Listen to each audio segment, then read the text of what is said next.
اللہ اکبر اللہ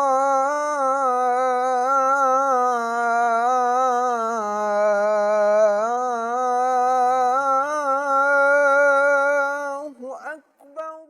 اما بعد فاعوذ باللہ من الشیطان الرجیم، بسم اللہ الرحمن الرحیم۔ رب اشرح لي صدری ویسر لي امری واحلل عقدۃ من لسانی یفقهوا قولی۔ معزز حاضرین اور محترم خواتین، آج ہم ایک کتابچے کا مطالعہ شروع کر رہے ہیں۔ اس کتابچے کی ایک تاریخ ہے، اسلام کی نشأت ثانیہ کرنے کا اصل کام، اس کا عنوان ہے۔ اس کی جو تاریخ ہے وہ میں چاہتا ہوں کہ تقدیم کی شکل میں جو کچھ لکھا گیا ہے پہلے اس کو پڑھ لیں۔ میری یہ تحریر جو صفحات آئندہ میں پیش کی جا رہی ہے، اول ماہنامہ میثاق لاہور بابت جون سن 67 کے ادارتی صفحات میں شائع ہوئی تھی۔ بعد ازاں مئی سن 68 میں اسے دارالاشاعت الاسلامیہ لاہور نے ایک کتابچے کی صورت میں 1000 کی تعداد میں شائع کیا۔ دوسری بار یہ کتابچہ دسمبر سن 72 میں 2000 کی تعداد میں شائع ہوا۔ تیسری بار جون 73 میں 4000 کی تعداد میں شائع ہوا۔ چوتھی بار سن 80 میں 2000 طبع ہوا، اور اب پانچویں بار اپریل 82 میں 5500 کی تعداد میں طبع ہو رہا ہے۔ اب یہ 82 تک کی تاریخ ہے، اس کے بعد اور کتنا کچھ یہ شائع ہوا ہے اس کی پوری تفصیل نہیں ہے۔ اس کے بعد اس کا انگریزی ترجمہ بھی شائع ہوا، اور پھر یہ کہ میری جو ایک کتاب ہے دعوت رجوع الی القرآن کا منظر اور پس منظر، یہ باقاعدہ اس کے ایک باب کی حیثیت سے بھی شامل ہے۔ اس میں نے اپنے فہم کی حد تک بھرپور جائزہ لینے کی کوشش کی تھی کہ اس وقت ہم بحیثیت مسلمان کس مقام پر ہیں، یعنی عالمی سطح پر۔ ایک تو یہ ہے کہ ہم مختلف ممالک کے حساب سے سوچیں، پاکستان میں اسلام اور مسلمان کس حال میں ہے، بھارت میں کس حال میں ہے، اور عرب ممالک میں کس حال میں ہے، جو لوگ جا کر دیار مغرب میں آباد ہو گئے وہ کس حال میں ہیں۔ یہ نہیں، بلکہ ایک گلوبل انداز میں سمجھنے کی کوشش کی جائے کہ آج اسلام کہاں ہے، مسلمان کس مقام پر ہے۔ اور پھر یہ واضح کرنے کی کوشش کی تھی کہ اسلام کی نشأت ثانیہ اور امت مسلمہ کی تعمیر نو کے لیے اب تک کیا کچھ ہو چکا ہے، فی الوقت کیا ہو رہا ہے، اور کیا کرنا باقی ہے۔ اب اس میں جو لفظ آ گیا نشأت ثانیہ، وہ چونکہ اس کتابچے کا عنوان بھی ہے تو اس کو سمجھ لیجئے۔ نشأ ینشأ، کسی چیز کا ابھرنا، بڑھنا، پروان چڑھنا، یہ عربی زبان کا لفظ ہے نشأ۔ نشأت الاولی، پہلی مرتبہ کسی شے کا پیدا ہونا، بڑھنا، اٹھنا، اس کا کوئی عروج حاصل کرنا۔ نشأت ثانیہ، دوسری مرتبہ اس کا پھر ابھرنا، پھر عروج حاصل کرنا۔ تو یہ بات اچھی طرح سمجھ لیجئے کہ مسلمانوں کا معاملہ تو 1400 سالوں کے دوران 2 مرتبہ کے عروج اور 2 مرتبہ کے زوال سے دوچار ہوا ہے۔ پہلا عروج مسلمانوں کا تھا عربوں کی زیر قیادت، حضور بھی عرب تھے صلی اللہ علیہ وسلم، پھر خلفائے راشدین عرب تھے، پھر اس کے بعد بنو امیہ کا دور آیا، وہ عرب تھے، پھر بنو عباس آئے، وہ عرب تھے، اور عروج ہوا، اس میں کوئی شک نہیں۔ پھر زوال ہوا، بنو عباس کا دور ختم ہوا، 2 بڑے بڑے سیلاب آئے، پہلے صلیبیوں کے ریلے آئے، حملے ہوئے شدید، اس کے بعد پھر تاتاریوں نے تاراج کیا پورے عالم کو، یہ ان کے زوال کا مسئلہ تھا۔ پھر دوسرا عروج شروع ہوا، وہ ترکوں کی زیر قیادت شروع ہوا، ترکان تیموری، Terken صفوی، Terken Seljuqi, Terken Usmani. اس کے بعد اس کا بھی زوال شروع ہو گیا، اور وہ زوال اس صدی کے آغاز میں انتہا کو پہنچ گیا، جبکہ سلطنت عثمانیہ جو ہے اس کے بھی حصے بکھرے ہو گئے، اور بلکہ یوں سمجھیے سلطنت عثمانیہ کا نیست و نابود ہو گئی، اس کا کوئی وجود نہ رہا، بس صرف ایک ملک ترکی کے نام سے باقی رہ گیا۔ یہ تو ہے مسلمانوں کا عروج زوال، عروج زوال۔ اسلام کا معاملہ یہ ہے کہ ایک ہی مرتبہ اس کا عروج ہوا، اس کے بعد سے مسلسل زوال ہے۔ اس کا عروج ہے حضور کا دور سعادت، دور نبوی علی صاحب الصلاۃ والسلام، اور دور خلافت راشدہ۔ وہیں سے اس کا زوال شروع ہو گیا۔ خلافت راشدہ ختم ہوئی تو معنی کیا تھے اس کے کہ اب جو ٹھیٹھ اسلامی نظام حکومت ہے وہ ختم ہو گیا۔ اس کے بعد ملوکیت کا دور آیا مسلسل، پھر یہ کہ کولونیل رول کا دور آیا۔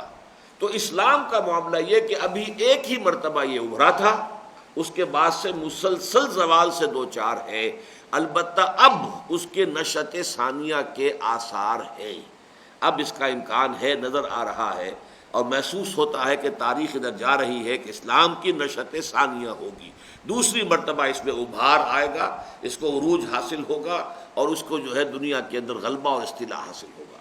تو یہ نشأت ثانیہ کے حوالے سے اس لفظ کو اچھی طرح سمجھ لیجئے کہ اس کا مفہوم کیا ہے۔ تو اسلام کی نشأت ثانیہ کے حوالے سے امت کی اب تک کیا کچھ ہو چکا ہے، فی الوقت کیا ہو رہا ہے اور کیا کرنا باقی ہے۔ یہ بھی نوٹ کر لیجئے کہ یہ مضمون جیسا کہ ابھی ہم نے پڑھا ہے، یہ میثاق میں چھپا تھا جون سن 67 میں۔ اس سے پہلے مارچ، اپریل، مئی سن 67 میں 3 جو اقساط تھی اور 3 جو اشاعتیں تھیں جو ماہنامہ میثاق کی، اس کے ادارتی صفحات میں میری جو تحریر شائع ہوئی تھی وہ تھی ہندوستان کے اعتبار سے، ہندوستان میں اسلام کا عروج و زوال کیسے ہوا اور ہم کہاں کھڑے ہیں، خاص طور پر تحریک شہیدین کے بعد سے پھر جو ہندو مسلم مسئلہ پیدا ہوا، انگریز یہاں پر آ گیا، اس کے بعد تحریک پاکستان شروع ہوئی، پھر پاکستان بن گیا، اس کے بعد کے کیا حالات ہوئے، یہ میرا موضوع تھا پہلے 3 مہینوں میں، مارچ، اپریل اور مئی۔ اور یہ اب شامل ہے میری کتاب میں جس کا نام ہے اسلام اور پاکستان۔ جون کے مہینے میں یہ شائع ہوا ہے۔ یہ چونکہ ایک مستقل نوعیت کی تحریر تھی، پوری عالمی سطح پر اسلام کے معاملے کا جو ہے اس پر جائزہ لیا گیا، اس لیے اسے ایک علیحدہ کتابچے کی شکل میں شائع کیا گیا۔ ساتھ ہی اپنے تجزیے انالیسس کی بنیاد پر میں نے ایک اساسی لائحہ عمل بھی پیش کیا تھا اور فوری اور اولین اقدام کے طور پر ایک قرآن اکیڈمی کے قیام کی تجویز بھی پیش کی تھی۔ اس لائحہ عمل کو پیش کرنے کے فوراً بعد ہی بحمد اللہ میں نے عملی جد و جہد کا آغاز بھی کر دیا تھا۔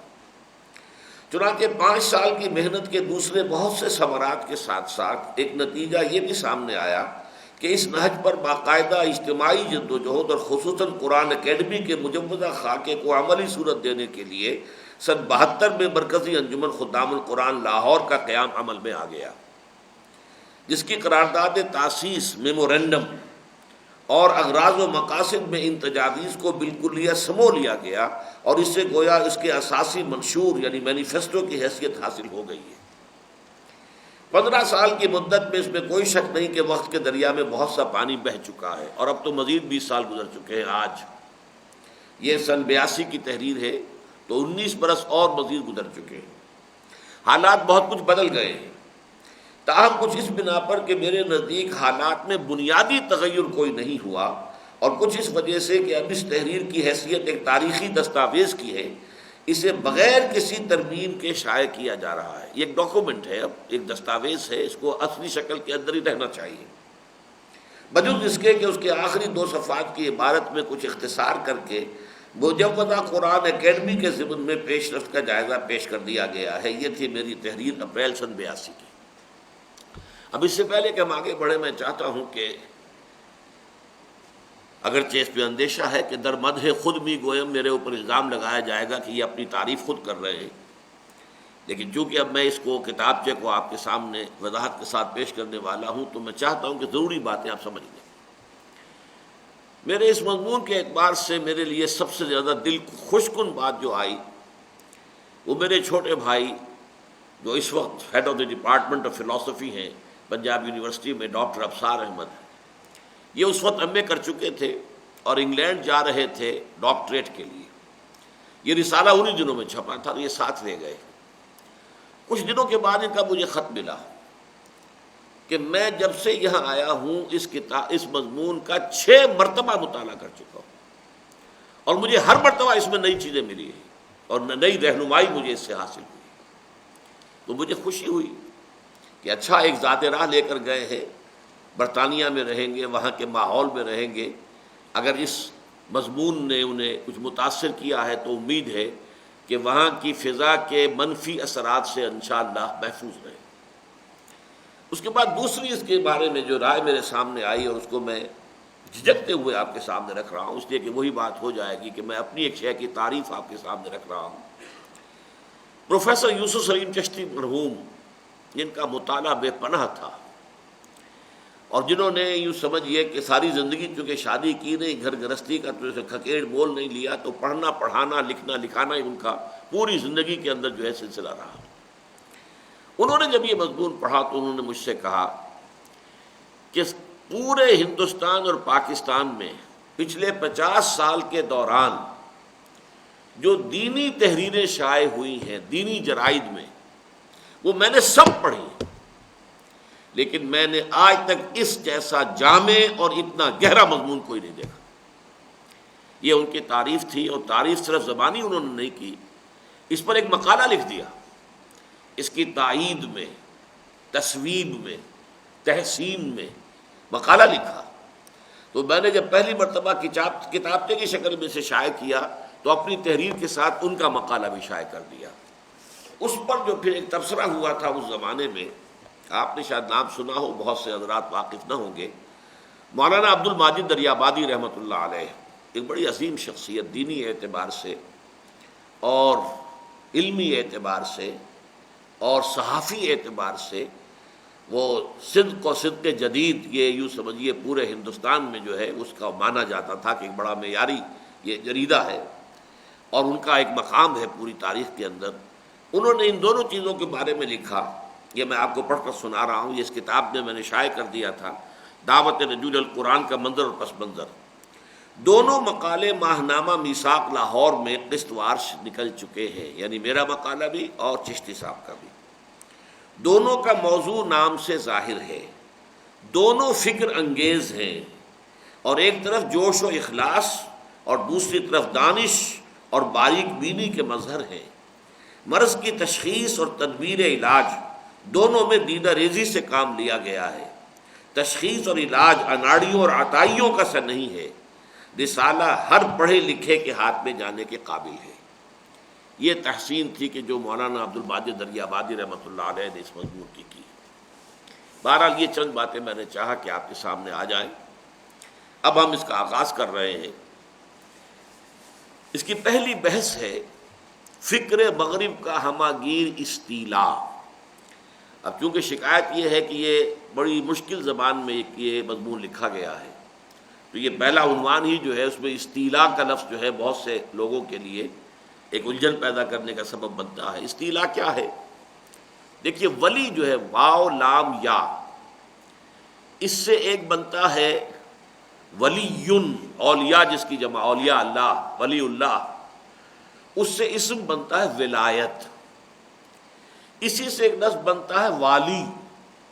والی کہتے ہیں حاکم کو، والی کوفہ، والی بصرہ، والی فلاں، والی حاکم کو کہتے ہیں۔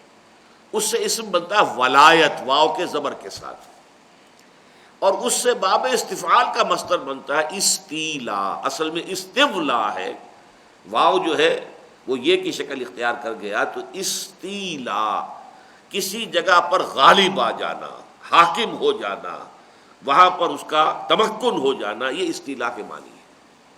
تو عنوان کا مطلب کیا ہے؟ فکر مغرب کا ہماگیر استیلا، کہ اس وقت پوری دنیا میں ہماگیر جو سب کو احاطے میں لیے ہوئے ہیں، پوری ایک گلوبل سویلائزیشن اس وقت دنیا میں ہے، اور اس میں غالب جو ہے پوری دنیا میں وہ ایک مغرب کا فکر ہے جو مغرب سے پروان چڑھا، یورپ سے ابھرا، لیکن پھر پوری دنیا کے اندر پھیل گیا۔ فکر مغرب کا ہماگیر استیلا۔ موجودہ دور بجا طور پر مغربی فلسفہ و فکر اور علوم و فنون کی بالادستی کا دور ہے۔ اب اس میں دو الفاظ آئے ہیں، ایک ہے فلسفہ و فکر، thought, philosophical thought, sociological thought, جس میں مختلف شعبے ہیں، فلسفہ بھی ہے، پولیٹیکل سائنس بھی ہے، ہسٹری بھی ہے، اور سوشولوجی بھی ہے، اکنامکس ہے بہت بڑا۔ اب یہ ہے سب کے سب کیا ہے؟ فکر اور فلسفہ۔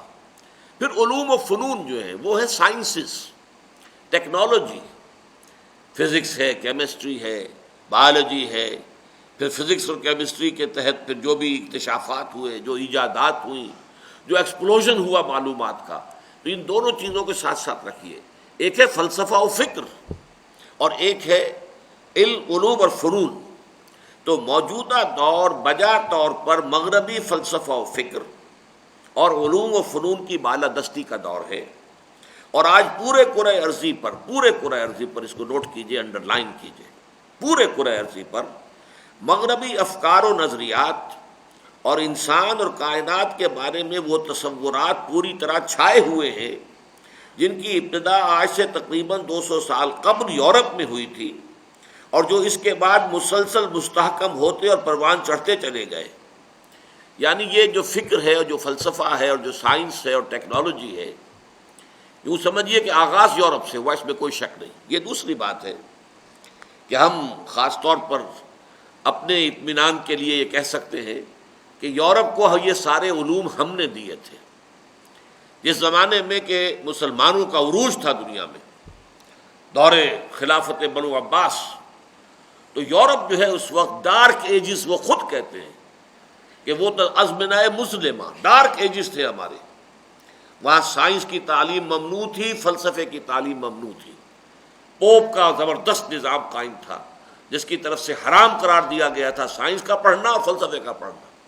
جس کے گھر سے سائنس یا فلسفے کی کتاب نکلتی تھی اس کو زندہ جلا دیتے تھے، انسان کو، کتاب کو نہیں، انسان کو۔ اس اعتبار سے یورپ جو ہے اٹ واز پلنجڈ ان اٹر ڈارکنس، تو اس لیے وہ ڈارک ایجز کہلاتے ہیں۔ تو در حقیقت مسلمانوں نے جو علوم اور فنون پیدا کیے وہ پھر ہسپانیہ کی یونیورسٹیوں کے ذریعے سے یورپ میں پہنچے۔ ہسپانیہ میں بڑی بڑی یونیورسٹیاں تھیں، کارڈووا، قرطبہ کی یونیورسٹی، ٹولیڈو کی یونیورسٹی، گرناڈا، غرناطہ کی یونیورسٹی۔ تو جیسے آج ہمارے نوجوان جاتے ہیں یورپ کی یونیورسٹیوں میں علم حاصل کرنے، امریکہ کی یونیورسٹیوں میں علم حاصل کرنے، ویسے ہی اس وقت جو ہے یورپ کا نوجوان آتا تھا، اور خاص طور پر 3 ملک جو ہسپانیہ کے ساتھ ہی ملے ہوئے ہیں تقریباً، فرانس کے ساتھ ہی جرمنی، اور نیچے جنوب میں لمبی سی ٹانگ نکلی ہوئی یہ اٹلی ہے۔ تو یہ 3 ملک وہ ہیں کہ جن کی بہت بڑی تعداد میں نوجوانوں کی، ان لوگوں یہ گئے وہاں اور ان یونیورسٹیوں سے انہوں نے تعلیم حاصل کی اور واپس آئے، تو اس کے تحت وہاں 2 تحریکیں شروع ہوئیں، ایک ریفارمیشن، اصلاح مذہب کی تحریک، اور ایک رینائسنس، احیاء العلوم کی تحریک۔ لیکن ظاہر بات ہے کہ اس کے بعد مسلمان سو گئے، بنو عباس ان کی حکومت عیاشیوں کا اڈا بن گئی، محلات میں وہی کچھ ہونے لگا جو ہر طرح کے ہر ملک کے محلات میں ہوا کرتا تھا۔ ہم سو گئے، انہیں ہم نے جگا دیا، اور انہوں نے پھر جاگ کر ایک طرف فکر اور فلسفہ، اس میں جولانیاں دکھائیں اپنے قلم کی، اپنے سوچ کی، اپنے غور و فکر کی، دوسری طرف انہوں نے سائنس کے میدان میں جو ہے بڑی تیزی کے ساتھ ترقی کی۔ اس لیے میں نے یہ الفاظ لکھے ہیں، آج پورے کرۂ ارضی پر مغربی افکار و نظریات اور انسان اور کائنات کے بارے میں وہ تصورات پوری طرح چھائے ہوئے ہیں جن کی ابتدا آج سے تقریباً 200 سال قبل یورپ میں ہوئی تھی، اور جو اس کے بعد مسلسل مستحکم ہوتے اور پروان چڑھتے چلے گئے۔ یہ بھی نوٹ کر لیجئے کہ اس فکر اور فلسفے اور علوم اور فنون کے پوری دنیا میں پھیلنے کا ذریعہ کیا بنا؟ Colonial rule. ظاہر بات ہے جہاں علم آ گیا، ٹیکنالوجی آ گئی، بیداری آ گئی، تو وہاں پاور پوٹینشل ڈیولپ ہو گیا، قوت۔ اب قوت جو ہے وہ چاہتی ہے اپنا پھیلاؤ، قوت جو ہے وہ ایکسٹینشن چاہتی ہے۔ لہذا یورپ میں جو پاور پوٹینشل ڈیولپ ہوا، اب اسے چاہیے تھی توسیع۔ اس توسیع کے لیے جو خشکی کا راستہ تھا وہ تو بند تھا۔ آٹومان امپائر کھڑی ہوئی تھی زبردست، شمالی افریقہ پر بھی اس کا تسلط تھا، مغربی ایشیا پر بھی تسلط تھا، مشرقی یورپ پر بھی تھا۔ لہذا یہ سینٹرل یورپ کا جو بھی پاور پوٹینشل ڈیولپ ہوا ہے وہ اس راستے سے تو جو بھی فتوحات کا اپنا دائرہ جو ہے وہ وسیع نہیں کر سکتا تھا۔ لیکن 1498 میں واسکو ڈی گاما نے راستہ تلاش کر لیا، round the cap of good Hope, وہاں سے ہو کر اس نے ہندوستان تک کا راستہ بنا لیا واسکو ڈی گاما نے۔ اب اس راستے سے سیلاب آیا مغربی اقوام کا، فرانسیسی آ گئے، برطانوی آ گئے، ڈچ آ گئے، ولندیزی آ گئے، اسپینیئرڈز آ گئے، ان سب نے آ کر سب سے پہلے ہندوستان پر قبضہ کیا، اور یہ جو سماٹرا، جاوا، جزائر شرق اور ہند کہلاتے تھے ان پر قبضہ کیا۔ ہوتے ہوتے کچھ عرصے کے بعد سلطنت عثمانیہ بھی کمزور ہو گئی، اور اس صدی کے آغاز میں، بلکہ پچھلی صدی کے آغاز میں، اب تو 21ویں صدی ہے، 20ویں صدی کے آغاز میں پھر پہلی جنگ عظیم کے بعد سلطنت عثمانیہ بھی ختم ہو گئی، اور پورا عالم اسلام جو ہے وہ گویا کہ یورپ کے زیر نگیں آ گیا۔ اس کے علاوہ یہ ہے کہ ان کے کا جو دھاک بیٹھی پوری دنیا میں ان کے فتوحات کی وجہ سے، ان کے علمی ایجادات کی وجہ سے، تو ان کے فکر اور ان کے نظریات بھی ان کے ساتھ ساتھ ہی پھیلتے چلے گئے۔ آج کی دنیا، اب یہ نیکسٹ سینٹنس ہے ذرا، آج کی دنیا سیاسی اعتبار سے خواہ کتنے ہی حصوں میں منقسم ہو، تقریباً ایک ہی طرز فکر اور نقطۂ نظر پوری دنیا پر حکمران ہے۔ یعنی آپ زمین کے نقشے پر دیکھیں گے، یہ ملک ہے ہندوستان، یہ پاکستان، یہ افغانستان، یہ ایران، یہ فلاں، ادھر چین ہے، یہ کمبوڈیا ہے، یہ وہ ہے، یہ تو ہے تقسیمیں، یہ صرف سیاسی تقسیمیں ہیں، لیکن تہذیب کے اعتبار سے، تمدن کے اعتبار سے، نظریات کے اعتبار سے، یہ در حقیقت ایک ہی رنگ ہر جگہ پر آپ کو ملے گا۔ آج کی دنیا سیاسی اعتبار سے خواہ کتنے ہی حصوں میں منقسم ہو، تقریباً ایک ہی طرز فکر اور نقطۂ نظر پوری دنیا پر حکمران ہے، اور بعض سطحی اور غیر اہم اختلافات سے قطع نظر ایک ہی تہذیب اور ایک ہی تمدن کا سکہ پوری دنیا میں رواں ہے۔ ذرا سا فرق تو ہوگا ہر جگہ پر، لیکن یہ کہ ہر جگہ پر اب آپ دیکھیے، ایک ڈاکٹر یہاں پر سرجن ہے یا فزیشین ہے، ان کی وضاقتہ، ان کا لباس، ان کا رہن سہن، وہ ویسا ہی ایک ڈاکٹر اس پنجاب میں ہو، کوئی سکھ ہو، اس کا بھی وہی انداز ہوگا، ویسا ہی بنگلہ دیش میں ہو وہی اس کا بھی انداز ہوگا، رہن سہن بھی وہی، لباس بھی وہی، وضاقتہ بھی وہی، جاپان میں چلے جائیے وہی ہوگا، امریکہ میں چلے جائیے وہی ہوگا۔ تو جو اپر طبقات ہیں ان سب کے اندر تو ایک ہی تہذیب ہے۔ ہاں لوور لیول پر ٹھیک ہے، عوام کے اندر ذرا فرق نظر آئے گا کہ جا کے ہوتے ہیں مساجد میں سفارات و غریب، وہ مسجدوں میں جا رہے ہیں یا مندروں میں جا رہے ہیں یا کہیں اور جاؤ، بہت ہی یوں سمجھیے کہ نچلا طبقہ جو ہے عام طور پر دنیا کے ممالک میں، مسلمانوں میں تو پھر مڈل کلاس جو ہے اس حد تک کوئی نہ کوئی مذہبیت ہے، باقی تو دنیا میں کہیں مذہبیت کا نام و نشان نہیں، وہ سب کے سب اسی رنگ کے اندر لگے ہوئے ہیں۔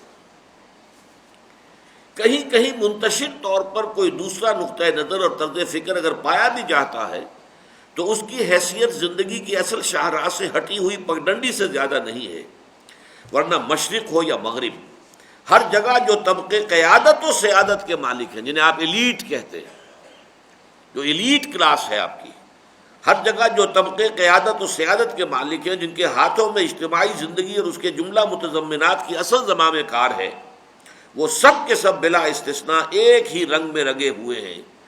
اب میں یہاں پر ایک واقعہ، چونکہ پہلے بھی مجھے اب یاد آیا کہ میں نے بیان کیا تھا تو آج پھر بیان کر دوں۔ میرے کلاس فیلو تھے، انہوں نے شادی نہیں کی تھی، بہت لیٹ آ کر انہوں نے شادی کی، یوں سمجھیے کہ آج سے کوئی یہ 15 سال پہلے کا واقعہ ہے۔ تو گویا کہ انہوں نے وہ شادی کی وہ تقریباً 55 برس کی بات کی عمر میں آ کر، تو انہوں نے مجھے بھی دعوت دی۔ میں نے کہا بھائی نکاح تو مسجد میں نہ ہو تو میں شریک ہوتا ہی نہیں ہوں۔ کہ اچھا پھر ولیمے میں آ جائیں۔ میں ولیمے میں گیا، وعدہ کر لیا تھا، گلبرگ میں ایک ہوٹل میں ولیمہ تھا۔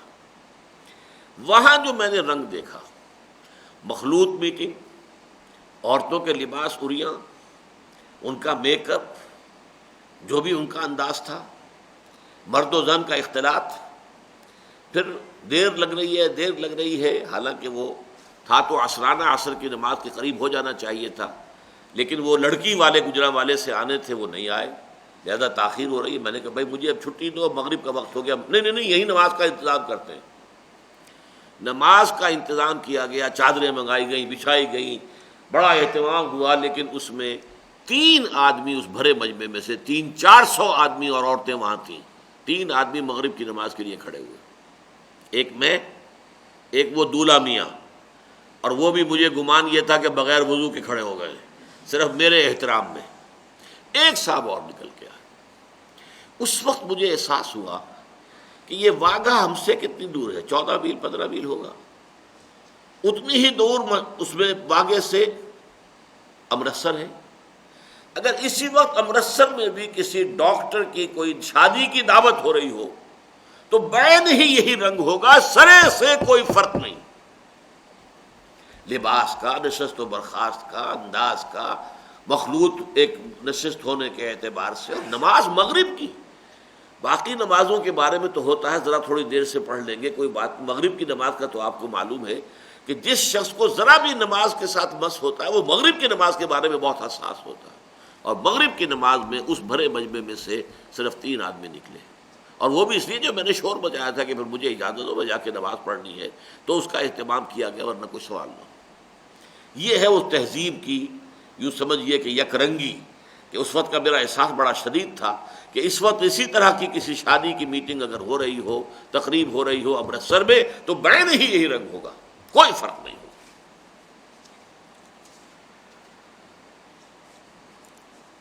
ورنہ مشرق ہو یا مغرب، ہر جگہ جو طبقے قیادت و سیادت کے مالک ہیں، جن کے ہاتھوں میں اجتماعی زندگی اور اس کے جملہ متضمنات کی اصل زمام کار ہے. زمام کار لگام کو کہتے ہیں، امور کی لگام. وہ سب کے سب بلا استثناء ایک ہی رنگ میں رنگے ہوئے ہیں. مغربی تہذیب و تمدن اور فلسفہ و فکر کا یہ تسلط اس قدر شدید اور ہمہ گیر ہے. اب یہ ہے سب سے اہم معاملہ جو اب یہاں اس آخری سینٹنس میں آ رہا ہے، کہ مغرب کا یہ فکر جو ہے اتنا گہرا ہے، اس کی چھاپ اتنی گہری ہے کہ بعض ان قوتوں کے نقطہ نظر کا جائزہ اگر دقت نظر سے لیا جائے جو مختلف ممالک میں مغربی تہذیب و تمدن کے خلاف صف آ رہا ہے. مثلا ہمارے ہاں مذہبی جماعتیں ہیں، مذہبی تحریکیں ہیں جو اس تہذیب کو کنڈیم کرتی ہیں، اس تہذیب کے خلاف بات کرتی ہیں، چاہتی ہیں کہ نہیں یہ تہذیب آگے پروان نہ چڑھے. لیکن اب جو میری جو آبزرویشن ہے، نقطہ نظر کا جائزہ دقت نظر سے لیا جائے تو معلوم ہوتا ہے کہ وہ بھی مغرب کے اثرات سے بالکلیہ محفوظ نہیں ہے. ان کی ویلیوز بھی وہی ہے. اصل اہمیت دنیا کی زندگی کی ہے، آخرت ہاں ہے، ہوگی، ٹھیک ہے، اللہ بخشنے والا ہے. باقی یہ کہ اصل اہمیت تو اس دنیا کی ہے. اسی کے لیے بھاگ دوڑ، اسی کے لیے صبح سے شام تک بھاگ دوڑ، اور شام کو اور رات کو اگر سوچ بچار بھی ہے تو اسی کا ہے. اور خود ان کا طرز فکر بہت حد تک مغربی ہے.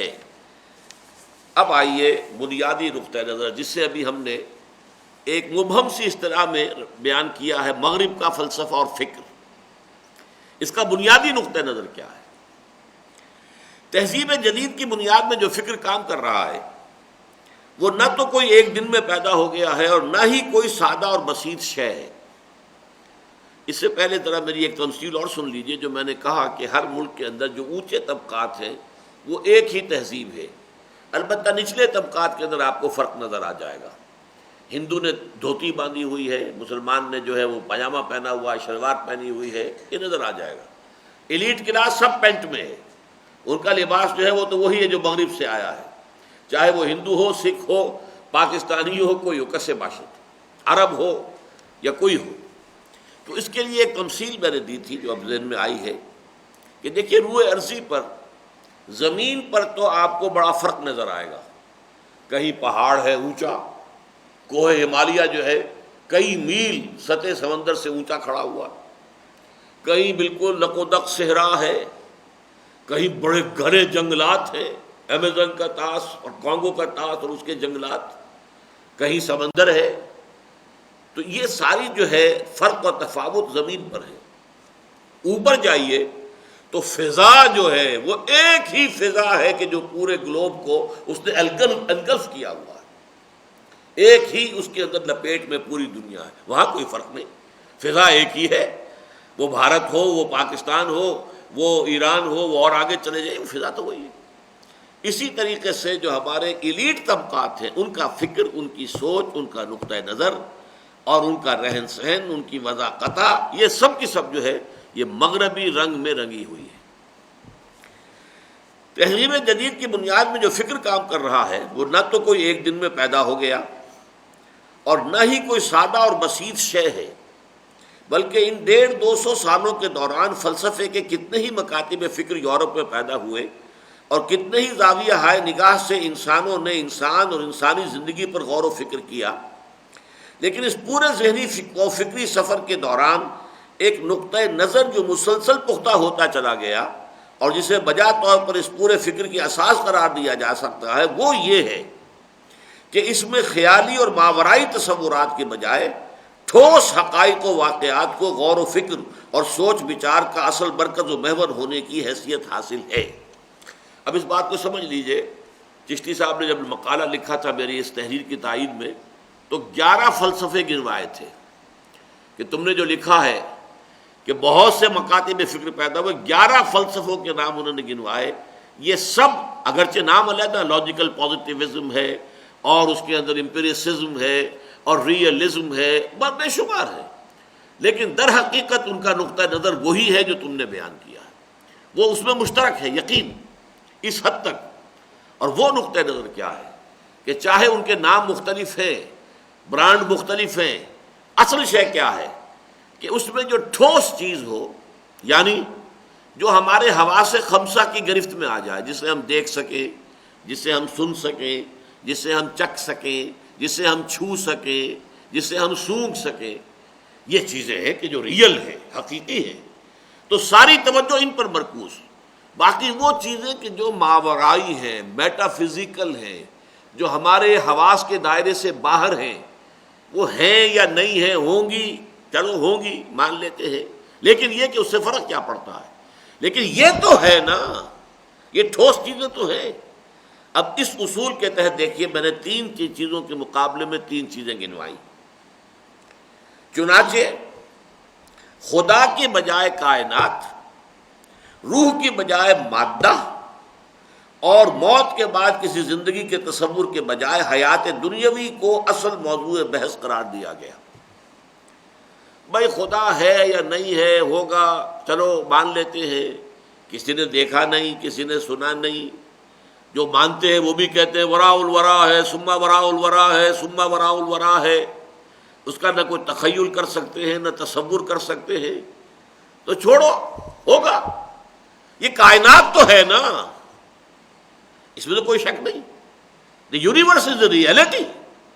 اس کو سمجھو، اس کو پڑھو، اس کا تجزیہ کرو، اس کی گہرائیوں میں اترو، اس میں جو فزیکل فورسز ہیں ان کو آئیڈینٹیفائی کرو، ان فورسز کو کوشش کرو کہ تم اپنے ہاتھ میں لے لو، بجلی کو اپنے قابو میں کر لو، بھاپ کو قابو میں کر کے کام لے لو۔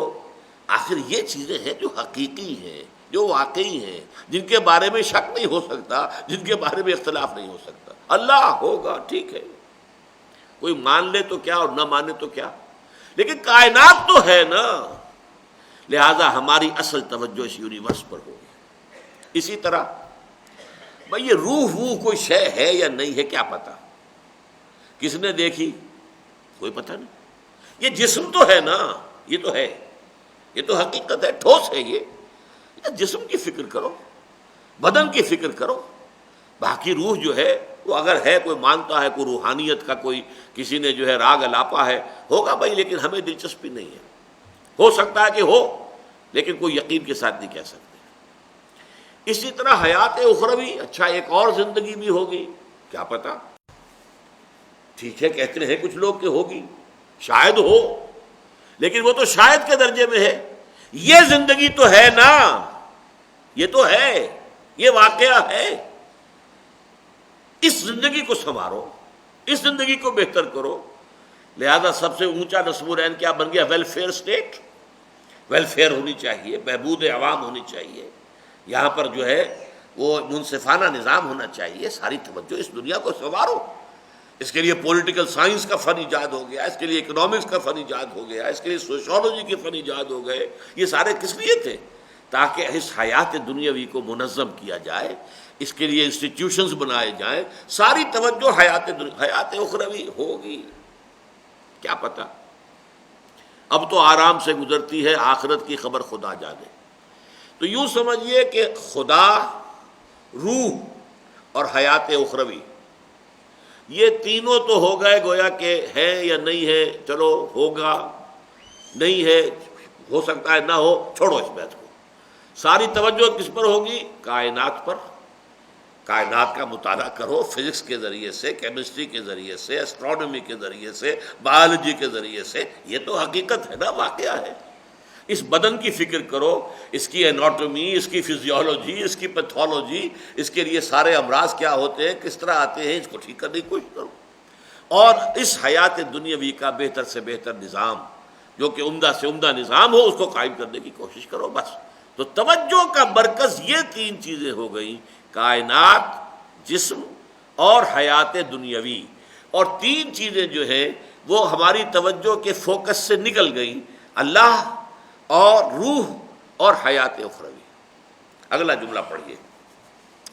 خالص علمی سطح پر تو اگرچہ یہ کہا گیا کہ ہم خدا، روح اور حیات بعد الممات کا نہ اقرار کرتے ہیں نہ انکار۔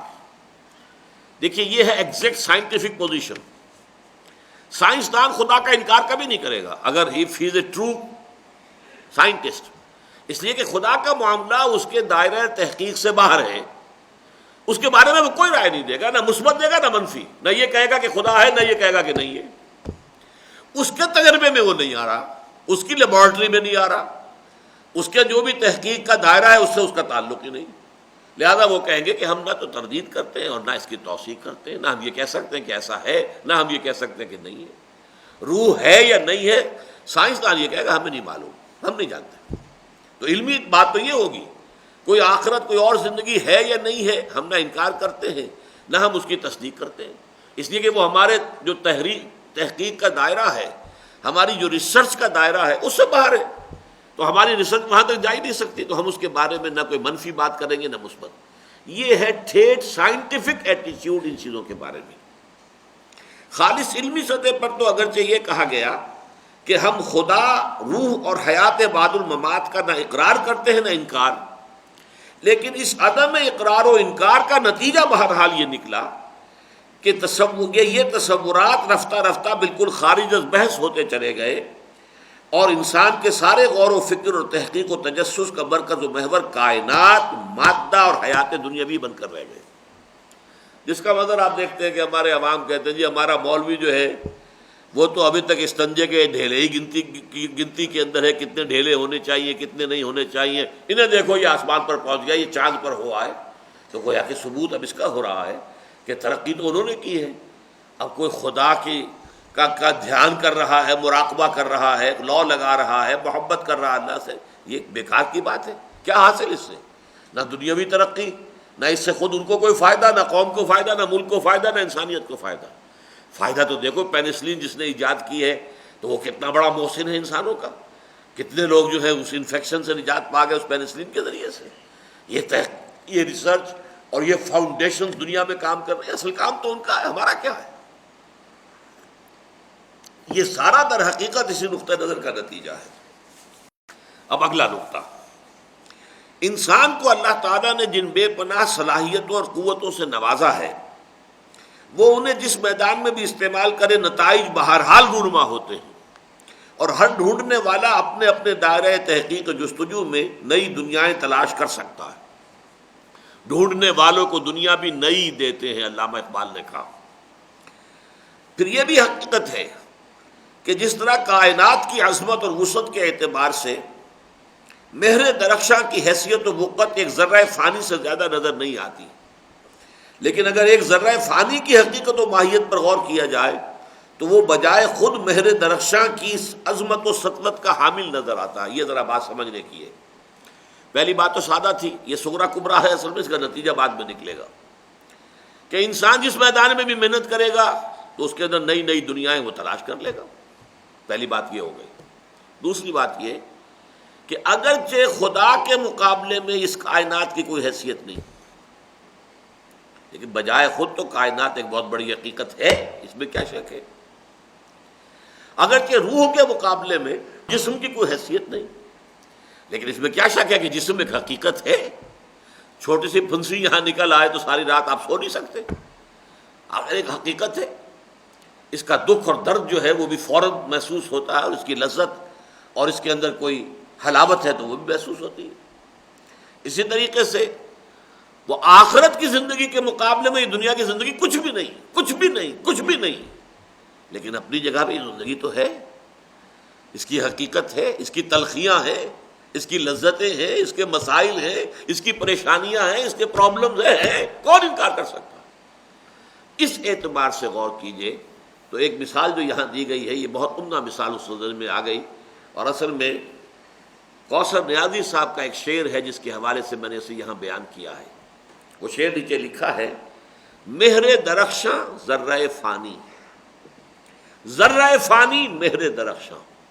کیا مطلب ہے؟ دیکھیے ہمارا یہ مہر کہتے ہیں سورج کو، مہر درخشاں، یہ چمکدار سورج، کائنات کی وسعت کے حوالے سے اس کو دیکھیں گے تو اس کی کیا حیثیت ہے؟ گیلیکسیز، اور گیلیکسیز کتنی ہے یہی پتہ نہیں، وسعت جو ہے کائنات کی، تو اس بیچارے سورج کی کیا حیثیت ہے؟ یہ ایک ذرے کی حیثیت رکھتا ہے۔ لیکن ایک ذرہ ایٹم لے لیجئے، اور ایٹم کو جب پھاڑا ہے تو اس میں سورج برآمد ہو گیا۔ انرجی کہاں سے آ گئی ہے؟ ایٹمک انرجی کہاں سے آ گئی؟ جو علامہ اقبال نے کہا تھا کہ لہو خورشید کا ٹپکے اگر ذرے کا دل چیرے، اس وقت تک تو ان کی زندگی میں ایٹم بم نہیں بنا تھا، لیکن ایٹم بم کا جو ہے وہ پیشن گوئی تو اس شعر کے اندر موجود ہے۔ لہو خورشید کا ٹپکے اگر ذرے کا دل چیرے، اگر اس ذرے ایٹم کو چیر دیں گے، پھاڑ دیں گے، تو اس میں سے سورج کا خون ٹپکے گا۔ تو ایک طرف تو سورج جیسی شے، اس ذرے کے مقابلے میں، ایٹم کے مقابلے میں سورج کتنا بڑا ہے، کوئی اندازہ کر سکتے ہیں؟ ایک ایٹم ورسس دی سن، لیکن the sun versus the whole of universe, اس کے مقابلے میں یہ سورج جو ہے یہ بھی ذرہ فانی سے زیادہ نہیں۔ اور اگر ذرہ فانی کی بھی حقیقت کو دیکھو تو وہ سورج نظر آتا ہے۔ اس لیے اگرچہ مادہ حقیر شے ہے، اصل شے روح ہے، اگرچہ کائنات حقیر ہے، اصل حیثیت اللہ کی ذات کی ہے، لیکن یہ چیزیں اپنی جگہ پر، ان کے اندر جو جو کچھ اللہ نے رکھا ہوا ہے وہ جب برآمد ہوا ہے تو عقل دنگ رہ گئی۔ اسی طرح حقیقت نفس الامری کے اعتبار سے، چاہے خدا کے مقابلے میں کائنات، روح کے مقابلے میں مادہ، اور حیات اخروی کے مقابلے میں حیات دنیاوی کیسے ہی حقیر اور کتنے ہی بے وقت ہو، اگر نگاہوں کو انہی پر مرکوز کر دیا جائے تو خود ان کی وسعتیں بے کراں اور گہرائیاں اتھاہ نظر آنے لگتی ہیں۔ وہ انہی کی وسعتوں کو ایکسپلور کیا ہے نا، انہی کی گہرائیوں میں غوطہ زنی کی ہے مغرب کے سائنسدانوں نے، کیا کیا برآمد کیا ہے، ہم تو تصور بھی نہیں کر سکتے اس وقت، کسی ایک شخص کے لیے ممکن نہیں ہے۔ فزیکل سائنسز میں جو ایکسپلوژن ہوا ہے معلومات کا، کسی ایک شخص کے لیے ممکن ہی نہیں ہے کہ وہ ان کا احاطہ کر سکے۔ اب تو ہر سبجیکٹ جو ہے اس کی ڈویژن در ڈویژن ہوتی چلی گئی، فزکس کی کتنی شاخیں ہوں گئی، ہر شاخ کی کتنی شاخیں ہو گئی، اور کسی ایک چھوٹی سی شاخ میں ڈاکٹریٹ کر کے آتے ہیں، باقی سے انہیں کچھ پتہ نہیں ہوتا، دائیں بائیں کی کوئی خبر نہیں ہوتی، ڈاکٹریٹ جو ہے وہ کسی ایک ایشو کے اوپر۔ یہ صورتحال ہے۔ ان تمام میدانوں میں کیا ہو رہا ہے، بایولوجی میں کیا ہو رہا ہے، ایسٹرونومی میں کیا ہو رہا ہے، فزکس میں کیا ہو رہا ہے، کیمسٹری میں کیا ہو رہا ہے، کہاں اندازہ ہے؟ یہ سب کچھ کہاں سے برآمد ہوا ہے؟ یہ بجلی کہاں سے برآمد کر دی گئی؟ اب دیکھیے ایک تار ہے، فرض کیجئے بڑا کیبل ہے زمین میں پڑا ہوا، انسولیٹڈ ہے، اس کے اوپر جو ہے ربڑ چڑھا ہوا ہے، آپ اس پر چل پھر رہے ہیں، آپ کو پتہ ہی نہیں کہ قیامت گزر رہی ہے آپ کے قدموں کے نیچے سے۔ اگر ذرا کہیں اوپر سے وہ اتر جائے اس کا چھلکا، اور کہیں وہاں آپ کا پاؤں پڑے تو پتہ چلے گا کہ کیا قیامت ہے یہ، لیکن وہ تو چھپی ہوئی ہے۔ لیکن جب برآمد کیا ہے اسے لوگوں نے، تو اس اعتبار سے یہ حقیقتیں اتنی اتھاہ اور اتنی عظمت کی حامل نظر آئیں کہ انسان مبہوت ہو گیا۔ چنانچہ یورپ میں جب کائنات اور مادہ تحقیق و جستجو کا موضوع بنے، اب میں نے یہاں میں سے 3 میں سے 2 کو ابھی لے لیا ہے، تیسرے کو چھوڑ دیا ہے، 3 versus 3، یہ ذہن میں رکھ لیجئے، اس کتابچے کا اصل جو ہے فارمولہ یہی ہے، 3 versus 3، God versus this universe, خدا بمقابلہ کائنات، اسپرٹ ورسز میٹر اور body, and the life of hereafter versus the life of this world, 3 against 3۔ تو اب ان میں سے 2 کو لیا ہم نے۔ یورپ میں جب کائنات اور مادہ تحقیق و جستجو کا موضوع بنے تو یکے بعد دیگرے ایسے ایسے عظیم انکشافات ہوئے، اور بظاہر خفتہ و خابیدہ مظاہر قدرت کے پردوں میں ایسی ایسی عظیم قوتوں اور توانائیوں کا سراغ ملا کہ عقلیں دنگ رہ گئی۔ کیا طاقت چھپی ہوئی ہے. میگنیٹک فورس ہے، پھر یہ ایٹمک فورس ہے، یہ ساری جو ہے یہ کہاں سے برآمد ہوئی؟ تو میں نے آپ سے عرض کیا تھا ابھی کہ بڑا کیبل گزر رہا ہو اور آپ اس پر چل پھر رہے ہو. ایک صاحب نے مجھے ایک دفعہ بتایا تھا کہ ان کے والد برما کے جنگلات میں لکڑیاں کاٹ کر اس کا کاروبار کرتے تھے. تو ایک دفعہ انہوں نے سمجھا کہ وہ ایک درخت کے تنے پر کھڑے ہیں. تھوڑی دیر کے بعد وہ تنا ہلنے لگا. معلوم ہوا وہ تو اژدہا کے اوپر کھڑے ہوئے تھے. اس نے جس کو انہوں نے سمجھا تھا کہ وہ تنا ہے درخت کا کٹا ہوا پڑا ہے، وہ اژدہا تھا کب وقت، تو اژدہا کے اوپر کھڑے ہوئے تھے. اسی طرح یہ الیکٹرک وائر جو ہے وہ اگر کہیں زمین میں پڑا ہوا ہو لیکن یہ کہ انسولیٹڈ ہے تو آپ اس کے اوپر چلے پھرے، بچے بھی کھیل رہے ہو کود رہے ہو، کیا کہتا ہے وہ بیچارہ؟ خفتہ اور خابیدہ ہے، وہ تو سویا ہوا ہے، اس کے اندر کوئی ایکٹیویٹی معلوم ہی نہیں ہوتی. اس کے اندر کیا قیامت مضمر ہے، وہ جب سامنے آئی تو عقلیں دنگ رہ گئی. ایسی عظیم قوتوں اور توانائیوں کا سراغ ملا کہ عقلیں دنگ اور نگاہیں چکا چوندھ ہو گئیں، اور علم و فن کی دنیا میں ایک عظیم انقلاب برپا ہو گیا. قدرت کے قوانین کی مسلسل دریافت، فطرت کی قوتوں کی پیہم تسخیر. اب یہ جڑتے جو الفاظ آ رہے ہیں تو ذہن میں جمائیے. قدرت کے قوانین کی مسلسل دریافت. اب یہ قانون گریوٹی ہے، یہ تمام جتنے اجسام ایک دوسرے کو کھینچ رہے ہیں. زمین ہر شے کو کھینچتی ہے اپنی طرف، گریوٹی، فورس آف گریوٹی. کیسے پتہ چلا اس کا؟ آپ کو معلوم ہوگا لطیفہ ہے. نیوٹن صاحب کہیں بیٹھے ہوئے تھے کسی سیب کے درخت کے نیچے، اور وہ سیب کوئی گرا ہے اور آیا ان کے سر پر. وہ چوٹ جو لگی تو اس سے 14 طبق روشن ہو گئے ان کے. یہ مجھ پہ کیوں گرا، اوپر کیوں نہیں گیا؟ یہ آیا نیچے کیوں آیا؟ نہیں معلوم ہوا ہر چیز نیچے آتی ہے. کیوں آتی ہے؟ معلوم ہوا کوئی چیز کھینچتی ہے اس کو. زمین کے اندر کشش ہے، دریافت ہو گئی.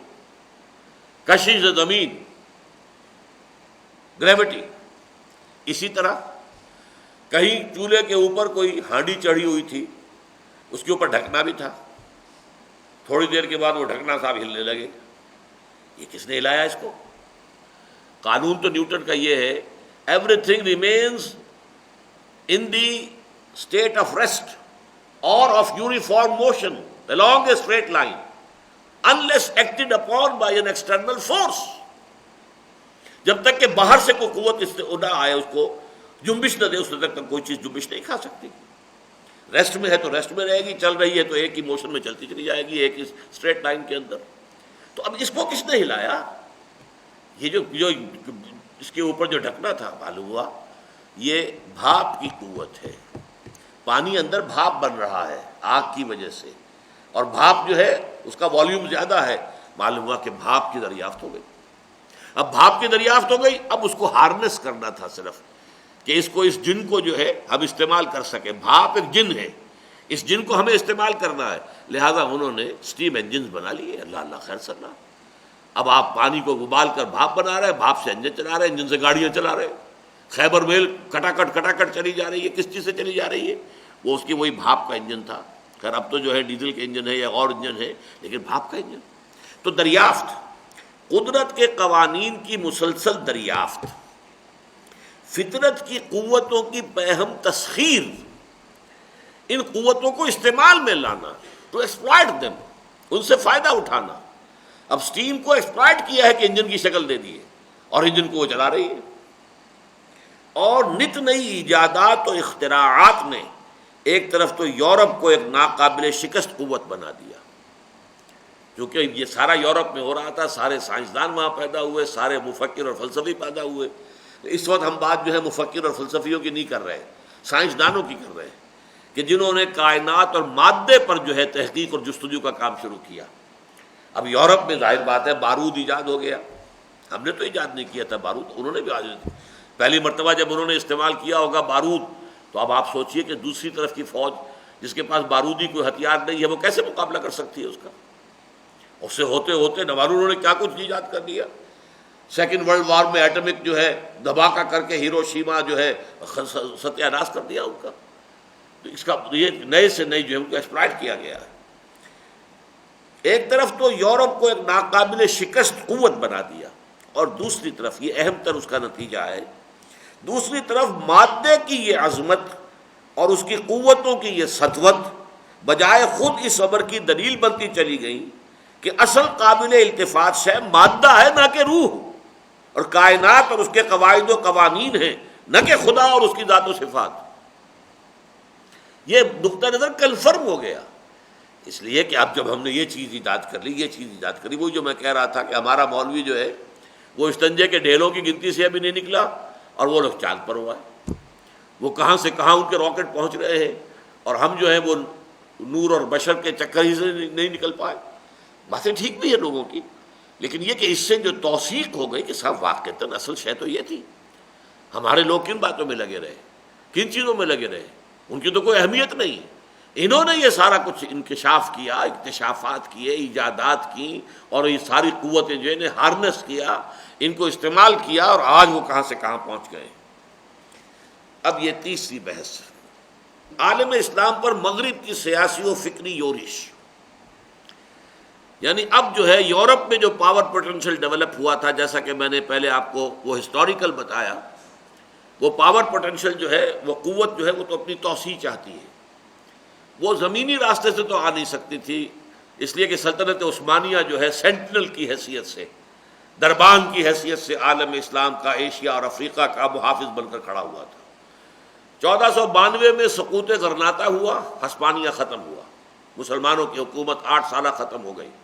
1498 میں واسکو ڈی گاما نے راستہ نکال لیا، round the cap of good hope, افریقہ کے جنوبی کنارے سے ہو کر اور پھر ہندوستان کی طرف آئے، اور اس سے پھر کولونیل جو سیلاب آیا ہے وہ ایسٹ کی طرف وہ فتح کرتا چلا گیا۔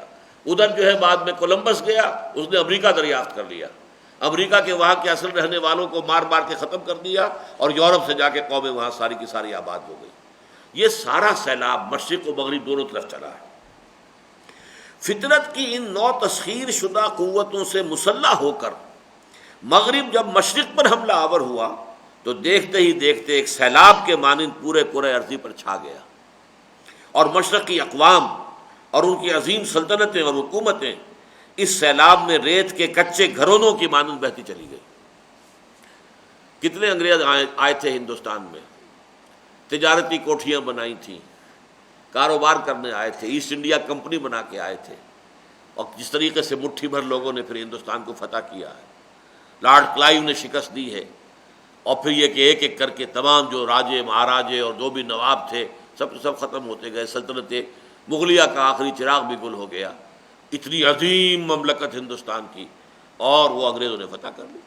یہی جاوا، سماٹرا، بورنیو، یہ تمام جو انڈونیشیا، ملیشیا کے ہیں، تو اس میں یہ کہ کچے گھرونوں کے مانند، ریت کے کچے گھرونوں کے مانند بہتی چلی گئی۔ اس سیلاب کا اولین شکار چونکہ مشرق قریب اور مشرق وسطیٰ تھے، جہاں مسلمان آباد تھے۔ اب یورپ سے متصل جو ہے مشرق قریب اور مشرق بعید، یہاں مسلمان آباد تھے، اور مشرق وسطیٰ، لہذا اس کی سخت ترین یورش اسلام اور اہل اسلام پر ہوئی، اور چند ہی سالوں کے اندر اندر پورا عالم اسلام یورپ کے زیر نگی ہو گیا۔ دیکھیے مغرب کی طرف ان کی جو ایکسٹینشن ہوئی تھی، تو وہاں تو چونکہ جو لوگ تھے جاہل تھے، وہاں کوئی تہذیب نہیں تھی، کوئی تمدن خاص نہیں تھا، اس لیے ان کو ختم کر دیا ہے۔ لیکن مشرق میں جو ہے یہ تو تہذیب تھی، تمدن تھا، یہاں کے اپنے جو ہے تمام اصول تھے، علوم تھے، فنون تھے، لہذا اس طریقے سے ایک تصادم تو ہوا، لیکن ختم نہیں ہوئے، مروب ہوئے، مفتوح ہو گئے، شکست خوردہ ہو گئے، وہ اپنی جگہ پر ہے، لیکن خاتمہ نہیں ہوا۔ عالم اسلام پر مغرب کا یہ استیلا، پھر وہی لفظ آ گیا جو پہلا میں نے آپ کو جس کی وضاحت کر دی تھی، غلبہ۔ عالم اسلام پر مغرب کا یہ استیلا دو گونا تھا، یعنی عسکری اور سیاسی بھی، اور ذہنی اور فکری بھی۔ ایک طرف تو آئے، انہوں نے فتح کر لیا، پھر یہ کہ انہوں نے اپنے مشنریز بھیجنے شروع کر دیے، اب وہ یہاں پہ تبلیغ کر رہے ہیں عیسائیت کی، یا انہوں نے اسکول کالج کھولنے شروع کیے، وہاں مغربی علوم اب پڑھائے جا رہے ہیں، مغربی فلسفہ، مغربی فکر، مغربی سوچ، مغربی سائنس۔ تو یہ دونوں چیزیں ساتھ ساتھ آئیں کہ پہلے انہوں نے فتح کر لیا، سیاسی اور عسکری ان کا استیلا ہوا، اور پھر ان کا فکر اور فلسفہ، ذہنی اور فکری بھی۔ لیکن یورپ کی اولین اور نمایاں ترین یورش چونکہ سیاسی تھی، لہذا عالم اسلام میں جو رد عمل ان کے خلاف پیدا ہوا، اس میں بھی اولاً اسی کا احساس نظر آتا ہے۔ ظاہر بات ہے کہ ہر عمل کا ایک رد عمل ہوتا ہے۔ جب عالم اسلام کے اوپر یہ سیاسی طور پر انہوں نے فتح حاصل کی اور عالم اسلام کو اپنا زیر نگی بنا لیا، تو اس کے لیے جوابی کارروائیاں، جوابی رد عمل، جوابی تحریکیں جو ہے وہ عالم اسلام میں اٹھی۔ ملت اسلامی کے اسی تلخ احساس نے کہ یورپ نے کہیں براہ راست تسلط اور قبضے اور کہیں انتداب و تحفظ و حمایت کے پردے میں اسے اپنا محکوم بنا لیا ہے اور اسے چھوٹے چھوٹے ٹکڑوں میں تقسیم کر کے اس کی وحدت ملی کو پارا پارا کر دیا ہے، بارہا درد انگیز نالوں کی صورت اختیار کی اور اپنے شاندار ماضی کی حسرت بھری یاد، اپنی عمر رفتہ اور عظمت و سطوت گزشتہ کی بازیافت کی شدید تمنا اور گردش ایام کو پیچھے کی طرف لوٹانے کی بے پناہ خواہش نے کبھی سید جمال الدین افغانی کی سیماب بش شخصیت کا روپ دھارا، کبھی تحریک خلافت کی صورت اختیار کی، لیکن حقائق نے ہر بار جذبات و خواہشات کا منہ چڑھایا اور مغرب کی سیاسی بالادستی رفتہ رفتہ ایک تسلیم شدہ واقعے کی صورت اختیار کرتی چلی گئی۔ بلکہ اس میں جمع کر لیجئے، سوڈان میں انگریزوں کے خلاف مہدی سوڈانی نے تحریک چلائی، لیبیا میں اطالویوں کے خلاف سنوسی نے تحریک چلائی، جنگیں بھی کی، لڑائی بھی کی، امیر عبد القادر الجزائری نے الجزائر میں کیا، سید احمد بریلوی رحمۃ اللہ علیہ نے ہندوستان میں، کہ پہلے سکھوں سے نبردآزمہ ہو کر اور پورا جو یہ علاقہ ہے اس کو پہلے عالم اسلام میں دارالاسلام بنایا جائے پنجاب کو، اور پھر یہ کہ انگریز کے ساتھ ٹکر لی جائے، کیونکہ اس وقت تک یہاں سکھوں کی حکومت تھی۔ پھر یہ کہ اسی طریقے سے امام شامل نے جو رشین سیلاب آ رہا تھا اس کے خلاف جہاد کیا۔ لیکن یہ کہ اور ایک بین الاقوامی سطح پر جمال الدین افغانی کی شخصیت ایک مفکر کی حیثیت سے اور تحریک خلافت کا جوش و خروش بھی، یہ سب در حقیقت جذباتی قسم کے رد عمل تھے یہ مغرب کے سیلاب کے خلاف، مغرب کا استیلاء، مغرب کا غلبہ، مغرب کی حکومت، کولونیل رول، اس کے خلاف پہلا رد عمل یہی تھا۔ لیکن یہ ساری کوششیں ناکام ہوئی۔ یورپ بہت مضبوط ہو کر آیا تھا، علم، فن، سائنس، پھر اپنی منظم، اپنی ایک تنظیمی طاقت، یہ تمام چیزیں ایسی تھیں کہ ان کا مقابلہ کرنے کی عالم اسلام میں کہیں بھی وہ تب و تاب نہیں تھی، وہ ہمت نہیں تھی کہ مقابلہ کر سکتے۔ چنانچہ یہ ساری چیزیں ایک سیلاب کے مانند پھیلتی چلی گئی۔ اپنے سیاسی تسلط کو مستحکم کرتے ہی یورپ نے دنیا اسلام میں اپنے افکار و نظریات کا پرچار اور اپنے نقطۂ نظر اور طرز فکر کی تبلیغ، یعنی ذہنی و فکری تسخیر کا سلسلہ بھی شروع کر دیا۔ پہلے سیاسی اور عسکری تسخیر کی تھی، فوجوں کے ذریعے سے حکومت اپنی قائم کر لی، لوکل حکومتیں ختم۔ اب یہ ہے کہ اپنے فکر اور فلسفے کے ذریعے سے ان کے ذہنوں کو مسخر کرنا، ان کے ذہنوں کو بھی اپنے سانچے میں ڈھال لینا، ان کی تہذیب کو بھی اپنے رخ پر لے آنا، جس کے لیے کہ مشہور قول ہے، لارڈ میکالے نے جو بنایا تھا نظام تعلیم، میکالے، اس نے کہا تھا کہ ہم ایک ایسا نظام تعلیم یہاں بنانا چاہتے ہیں جس کے نتیجے میں ہندوستانی لوگ صرف اپنی چمڑی کی رنگت کے حساب سے تو وہ ہندوستانی معلوم ہوں، باقی تہذیب، تمدن، ذہن، فکر، سوچ ہر اعتبار سے یورپین بن جائیں۔ اور یہ ان لوگوں نے کر کے دکھایا۔ اپنے سیاسی تسلط کو مستحکم کرتے ہی یورپ نے دنیا اسلام میں اپنے افکار و نظریات کا پرچار اور اپنے نقطۂ نظر اور طرز فکر کی تبلیغ، یعنی ذہنی و فکری تسخیر کا سلسلہ بھی شروع کر دیا۔ اب دیکھیے فیکٹرز کچھ گنوا رہا ہوں میں جس کی وجہ سے انہیں اپنی اس مقصد میں اس مہم میں کامیابی حاصل ہوئی۔ کیوں ہوئی؟ نمبر 1، نگاہیں مغرب کی مادی ترقی سے پہلے ہی خیرہ ہو چکی تھی، مبہوت ہو چکے تھے ہم ان کی ترقی، اس کی وجہ سے ایک مرعوب ذہنیت کے تحت ہم نے ان کے خیالات، ان کے نظریات اور ان کے طرز فکر کو اپنانا شروع کر دیا۔ پھر زندہ قوموں میں کچھ بنیادی انسانی اوصاف لازماً موجود ہوتے، منظم ہیں، وقت کی پابندی کرتے ہیں۔ دیکھیے صاحب جو ہے ڈپٹی کمشنر 9 بجے کا وقت ہے تو ٹھیک 9 بجے دفتر میں موجود ہوتا ہے اور سارا دن کام کرتا ہے۔ اس حوالے سے ان کے اندر نظم، ڈسپلن، اس کو دیکھا تو اس سے اور مروبیت میں اضافہ ہوا، کچھ ان کی بنا پر مروبیت میں اضافہ ہوا۔ نتیجتاً ایک مرعوب اور شکست خوردہ ذہنیت کے ساتھ مسلمانان عالم کے سواد اعظم نے مغربی افکار و نظریات کو جوں کا توں قبول کرنا اور حرز جاں بنانا شروع کر دیا۔ مثلا یہ کہ ہندوستان کے اعتبار سے اب انگریز جو لے کر آیا، ان کی تہذیب، جو انداز فکر ہمارا ہو گیا تھا، اس کو بہت خوبصورت انداز میں کہا ہے اکبر الہ آبادی نے، چیز وہ ہے بنے جو یورپ میں، اور بات وہ ہے جو پانیئر میں چھپے. یعنی انگریزی اخبار نکلا تھا الہ آباد سے پانیئر، تو یہ کہ اردو اخبارات وغیرہ میں تو بکواس ہوتی ہے، اصل تو بات ہوتی ہے تو وہ کہ جو پانیئر میں چھپتی ہے. اور ہماری کیا چیزیں ہیں، مصنوعات ہیں، چیزیں تو وہ ہیں جو یورپ میں بنتی ہیں. یہ ساری مرعوبیت. خالص فلسفہ و عمرانیات کے میدان میں تو چونکہ خود مغرب میں بھی بے شمار مکاتب فکر موجود تھے، لہذا ان کے بارے میں تو پھر بھی کسی قدر قیل و قال اور رد و قدح یا کم از کم ترجیح و انتخاب کا معاملہ کیا گیا. لیکن سائنس چونکہ بالکل حتمی اور قطعی تھی، سائنس تو کہتی ہے کہ پانی بنا ہوا ہے ہائیڈروجن اور آکسیجن سے، اور وہ پھاڑ کر دکھا دیتے، لو دیکھو ہم نے اس کا جو ہے الیکٹرولسس کر دیا ہے، یہ گیس ہو گئی علیحدہ، ہائیڈروجن علیحدہ اور آکسیجن علیحدہ، ثابت کر دی. تو سائنس تو ٹھوس ہے، اس کے تمام نتائج جو ہیں وہ ویریفائبل ہیں، تجربے کے ذریعے سے ان کو ہم ثابت کر سکتے ہیں. آکسیجن اور ہائیڈروجن کو ملا کر پانی بنا سکتے ہیں، پانی کو پھاڑ کر آکسیجن اور ہائیڈروجن بنا سکتے ہیں.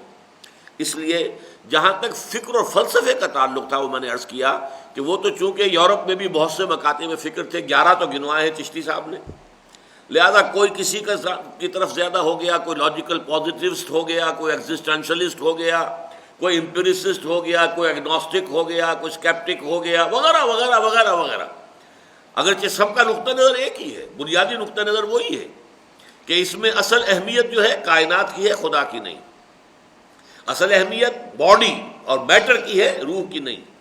اصل اہمیت حیات دنیاوی کی ہے، حیات اخروی کی نہیں. یہ ان میں مشترک چیز ہے. لیکن یہ جیسا کہ میں نے عرض کیا کہ فلسفے کے میدان میں تو وہاں پر بھی بہت سے مکاتب فکر تھے، لہذا اس میں کچھ نہ کچھ رد و قدح، ایک کو ترجیح دینا، دوسرے کو پیچھے ڈال دینا، یہ ہوا. اس سائنس حتمی شے تھی، لیکن سائنس چونکہ بالکل حتمی اور قطعی تھی اور اس کے نتائج بالکل محسوس و مشہود تھے، اور اس میدان میں چون و چرا کی کوئی گنجائش موجود نہیں تھی، لہذا اس کا استقبال بالکل وحی آسمانی کی طرح ہوا، اور اس کے نتیجے میں غیر شعوری طور پر ملحدانہ نقطۂ نظر اور مادہ پرستانہ طرز فکر رفتہ رفتہ عالم اسلام کے تمام سوچنے سمجھنے والے لوگوں کی ذہنوں میں سرایت کرتا چلا گیا. یہ ہے در حقیقت جو انقلاب پیدا ہوا ہے ہماری ذہنی اور فکری سطح پر. سائنس کی مرعوبیت اس کی آ جائے گی، اس کی ایک نہایت عمدہ مثال سر سید احمد خان ہے، لیکن وہ آگے آ جائے گا. اور خدا کے بجائے کائنات، روح کی بجائے مادے اور حیات اخروی کے بجائے حیات دنیاوی کی اہمیت پوری امت مسلمہ، حتیٰ کہ اس کے خاصے دیندار اور مذہبی مزاج کے لوگوں کے نزدیک بھی مسلم ہوتی چلی گئی. سائنس کی مرعوبیت اور مغرب کے ان علوم اور فنون کا جو غلبہ استیلا ہوا ہے، اس کے نتیجے. اب اس کا رد عمل جو ہوا، مدافعت، مسلمانوں نے اس صورتحال کا مقابلہ کس طور سے کیا. مدافعت کی اولین کوششیں اور ان کا ماحصل، ابتدائی کوششیں کیا تھیں اور ان کا نتیجہ کیا نکلا. مغربی فلسفہ و فکر کی اس یلغار کے مقابلے میں اسلام کی جانب سے مدافعت کی کوششیں بھی اس دوران میں ہوئیں، اور بہت سے دردمند دین و مذہب سے قلبی لگاؤ رکھنے والے لوگوں نے ان کے تحفظ کی سعی کی. تحفظ و مدافعت کی کوششیں دو طرح کی تھیں، ایک وہ کہ جن میں محض تحفظ پر قناعت کی گئی، اور دوسرے وہ جن میں مدافعت کے ساتھ ساتھ مصالحت اور کسر و انکسار کی روش بھی اختیار کی گئی. اس کو ذرا نقطے کو اچھی طرح سمجھ لیجئے. ایک فکر تو یہ پیدا ہوا کہ بھائی اب یہ سائنس آئی ہے تو ہمیں سائنس کو پڑھنا چاہیے، ان کے جو فکر ہے، فلسفہ ہے، اس کو بھی پڑھیں، اس میں جو غلط چیزیں چھوڑ دیں، جو صحیح چیزیں اختیار کر لیں. باقی سائنس میں تو کوئی شک ہے ہی نہیں، سائنس تو پڑھنی ہے. ایک نقطہ نظر یہ پیدا ہوا کہ نہیں، اگر ہم نے اس قدم میں، اس راستے میں قدم رکھ دیا تو ان کا فکر بھی ہم پر چھا جائے گا، ان کی تہذیب بھی ہمارے اوپر مسلط ہو جائے گی، اور ہم بالکل ان کے رنگ میں لگے جائیں گے. لہذا ایک پیور ڈیفنس، ہم نہ انگریزی پڑھیں گے، نہ سائنس پڑھیں گے، نہ فلسفہ پڑھیں گے، ہم تو اپنے کونوں کھدروں میں بیٹھ جائیں گے، قال اللہ و قال رسول کے مدرسے قائم کریں گے، اپنی نوجوان نسل کو اللہ اور اس کے رسول کے ساتھ کچھ نہ کچھ متعلق رکھیں گے، اپنی مسجدوں کو آباد رکھیں گے.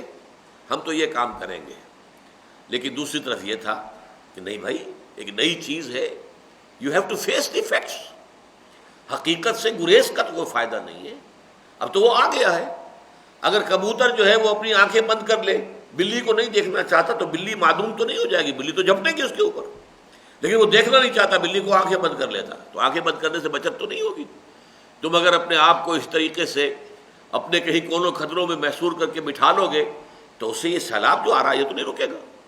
یہ دو ہیں مختلف نقطۂ نظر، اور ان دونوں کے نمائندے پھر ہندوستان میں، ایک نقطۂ نظر کا نمائندہ دارالعلوم دیوبند بنا اور دوسرے نقطۂ نظر کا نمائندہ یونیورسٹی علی گڑھ، مسلم یونیورسٹی علی گڑھ بنی، اور پھر دیوبند کی بھی بیٹیاں جو ہے پورے ہندوستان کے اندر پھیل گئیں، دارالعلوم، اور علی گڑھ مسلم یونیورسٹی کی بیٹیاں، اسلامیہ کالج پشاور، اسلامیہ کالج لاہور، اسلامیہ کالج فلاں، اسلامیہ ہائی اسکول، اسلامیہ کالج، یہ ساری چیزیں جو یہ کیا تھیں؟ یہ در حقیقت علی گڑھ کی بیٹیاں ہیں۔ اور وہ جو ہے مدارس دارالعلوم، یہ جو آپ کے یہاں پہ موجود ہے، اشرفیہ ہے، جامعہ مدنیہ ہے، جامعہ فلاں ہے، یہ سب کیا ہے؟ یہ در حقیقت دارالعلوم دیوبند کی بیٹی ہے۔ لیکن ان کے درمیان اب ہمیں پہلے تو میں نے بنیادی فرق آپ کو بتا دیا کہ ایک کا نزدیک یہ تھا کہ نہیں، ہمیں ڈیفینسو پر رہنا ہے، ہم اس وقت اوفینسو کی پوزیشن میں نہیں ہیں، مغرب کا یہ سیلاب ایسا ہے کہ ہم اس کا مقابلہ نہیں کر سکتے، اس کے سیلاب کے راستے سے ہٹ کر اپنی دنیا علیحدہ آباد کر لو، کونوں میں اور خدروں میں جا کر، اور بچاؤ اپنے دین کو۔ جیسے کبھی اصحاب کہف چلے گئے تھے اور اپنے دین و ایمان کو بچانے کے لیے وہ غار میں چھپ گئے تھے، تو ہم بھی اسی طریقے سے اس راستے سے، اس مین جو ہے کرنٹ، اس کا مقابلہ کرنے کی بجائے ہٹ جائیں، انہیں جانے دے جدھر جاتے ہیں۔ دوسرا وہ تھا کہ نہیں، ہمیں سائنس بھی پڑھنی ہوگی اور ہمیں فلسفہ بھی پڑھنا ہوگا، انگریزی بھی پڑھنی ہوگی۔ ان میں یہ بات بھی تھی انگریزی نہیں پڑھیں گے تو ہندو تو پڑھ رہے ہیں، وہ آگے نکل جائیں گے، ساری سرکاری ملازمتیں ان کی ہوں گی، گورنمنٹ آفیسرز وہی ہوں گے، اور تم تو پلے دار بن کر رہ جاؤ گے، صرف مزدوری کرو گے اور کیا کرو گے پھر؟ یا قصائی باقی رہ جائے گا، اس لیے کہ ہندو گوشت کا کاروبار کرتا نہیں، یا زیادہ چمڑے کا کاروبار کر لو گے، یا پلے دار ہوگے، حمال ہوگے، اللہ اللہ خرص اللہ۔ تو یہ ہے اصل میں جو دو رائیں آئیں اور ان کا تصادم ہوا۔ پہلی قسم کی کوشش وہ تھی جسے بقول مولانا مناظر حسن گیلانی مرحوم اصحاب کہف کی سنت کا اتباع کہا جا سکتا ہے۔ میں نے ابھی وہ لفظ پہلے ہی آپ کو بتا دیا، جیسے وہ اصحاب کہف تھے، معلوم تھا کہ وہ مشرک بادشاہ کی حکومت تھی اور وہ ہر موحد کو جو ہے وہ قتل کر رہا تھا، تو انہوں نے کہا کہ اب ہم مقابلہ کیا کریں، ہم چند نوجوان ہیں، وہ 7 نوجوان تھے، 8واں ان کے ساتھ ان کا کتا تھا، تو وہ مقابلہ تو نہیں کر سکتے تھے، لہذا وہ راستہ انہوں نے اپنے آپ کو بچانے کے لیے جا کر ایک غار میں پناہ لے لی، اللہ سے دعا کی پروردگار تو ہمارے لیے کوئی بہتر راستہ نکال۔ اللہ نے ان پر نیند طاری کر دی، 300 برس تک سوتے رہے۔ تو یہ اصحاب کہف کا معاملہ ہے۔ مولانا مناظر حسن گیلانی نے یہ لفظ استعمال کیا ہے کہ یہ علماء دیوبند جو مؤسسین تھے دیوبند کے، ان کی ذہنیت وہی تھی کہ جو اصحاب کہف کی تھی، جس کا بنیادی فلسفہ یہ تھا کہ زندگی کی شاہراہ سے ہٹ کر کونوں خدروں میں بیٹھ جاؤ۔ دیوبند ایک چھوٹا سا گاؤں تھا جس میں یہ مدرسہ بنایا گیا، یہ دلی میں نہیں، لاہور میں نہیں، کہیں نہیں، ایک چھوٹے سے گاؤں میں، اور اس چھوٹے سے گاؤں میں ایک چھوٹی سی مسجد تھی۔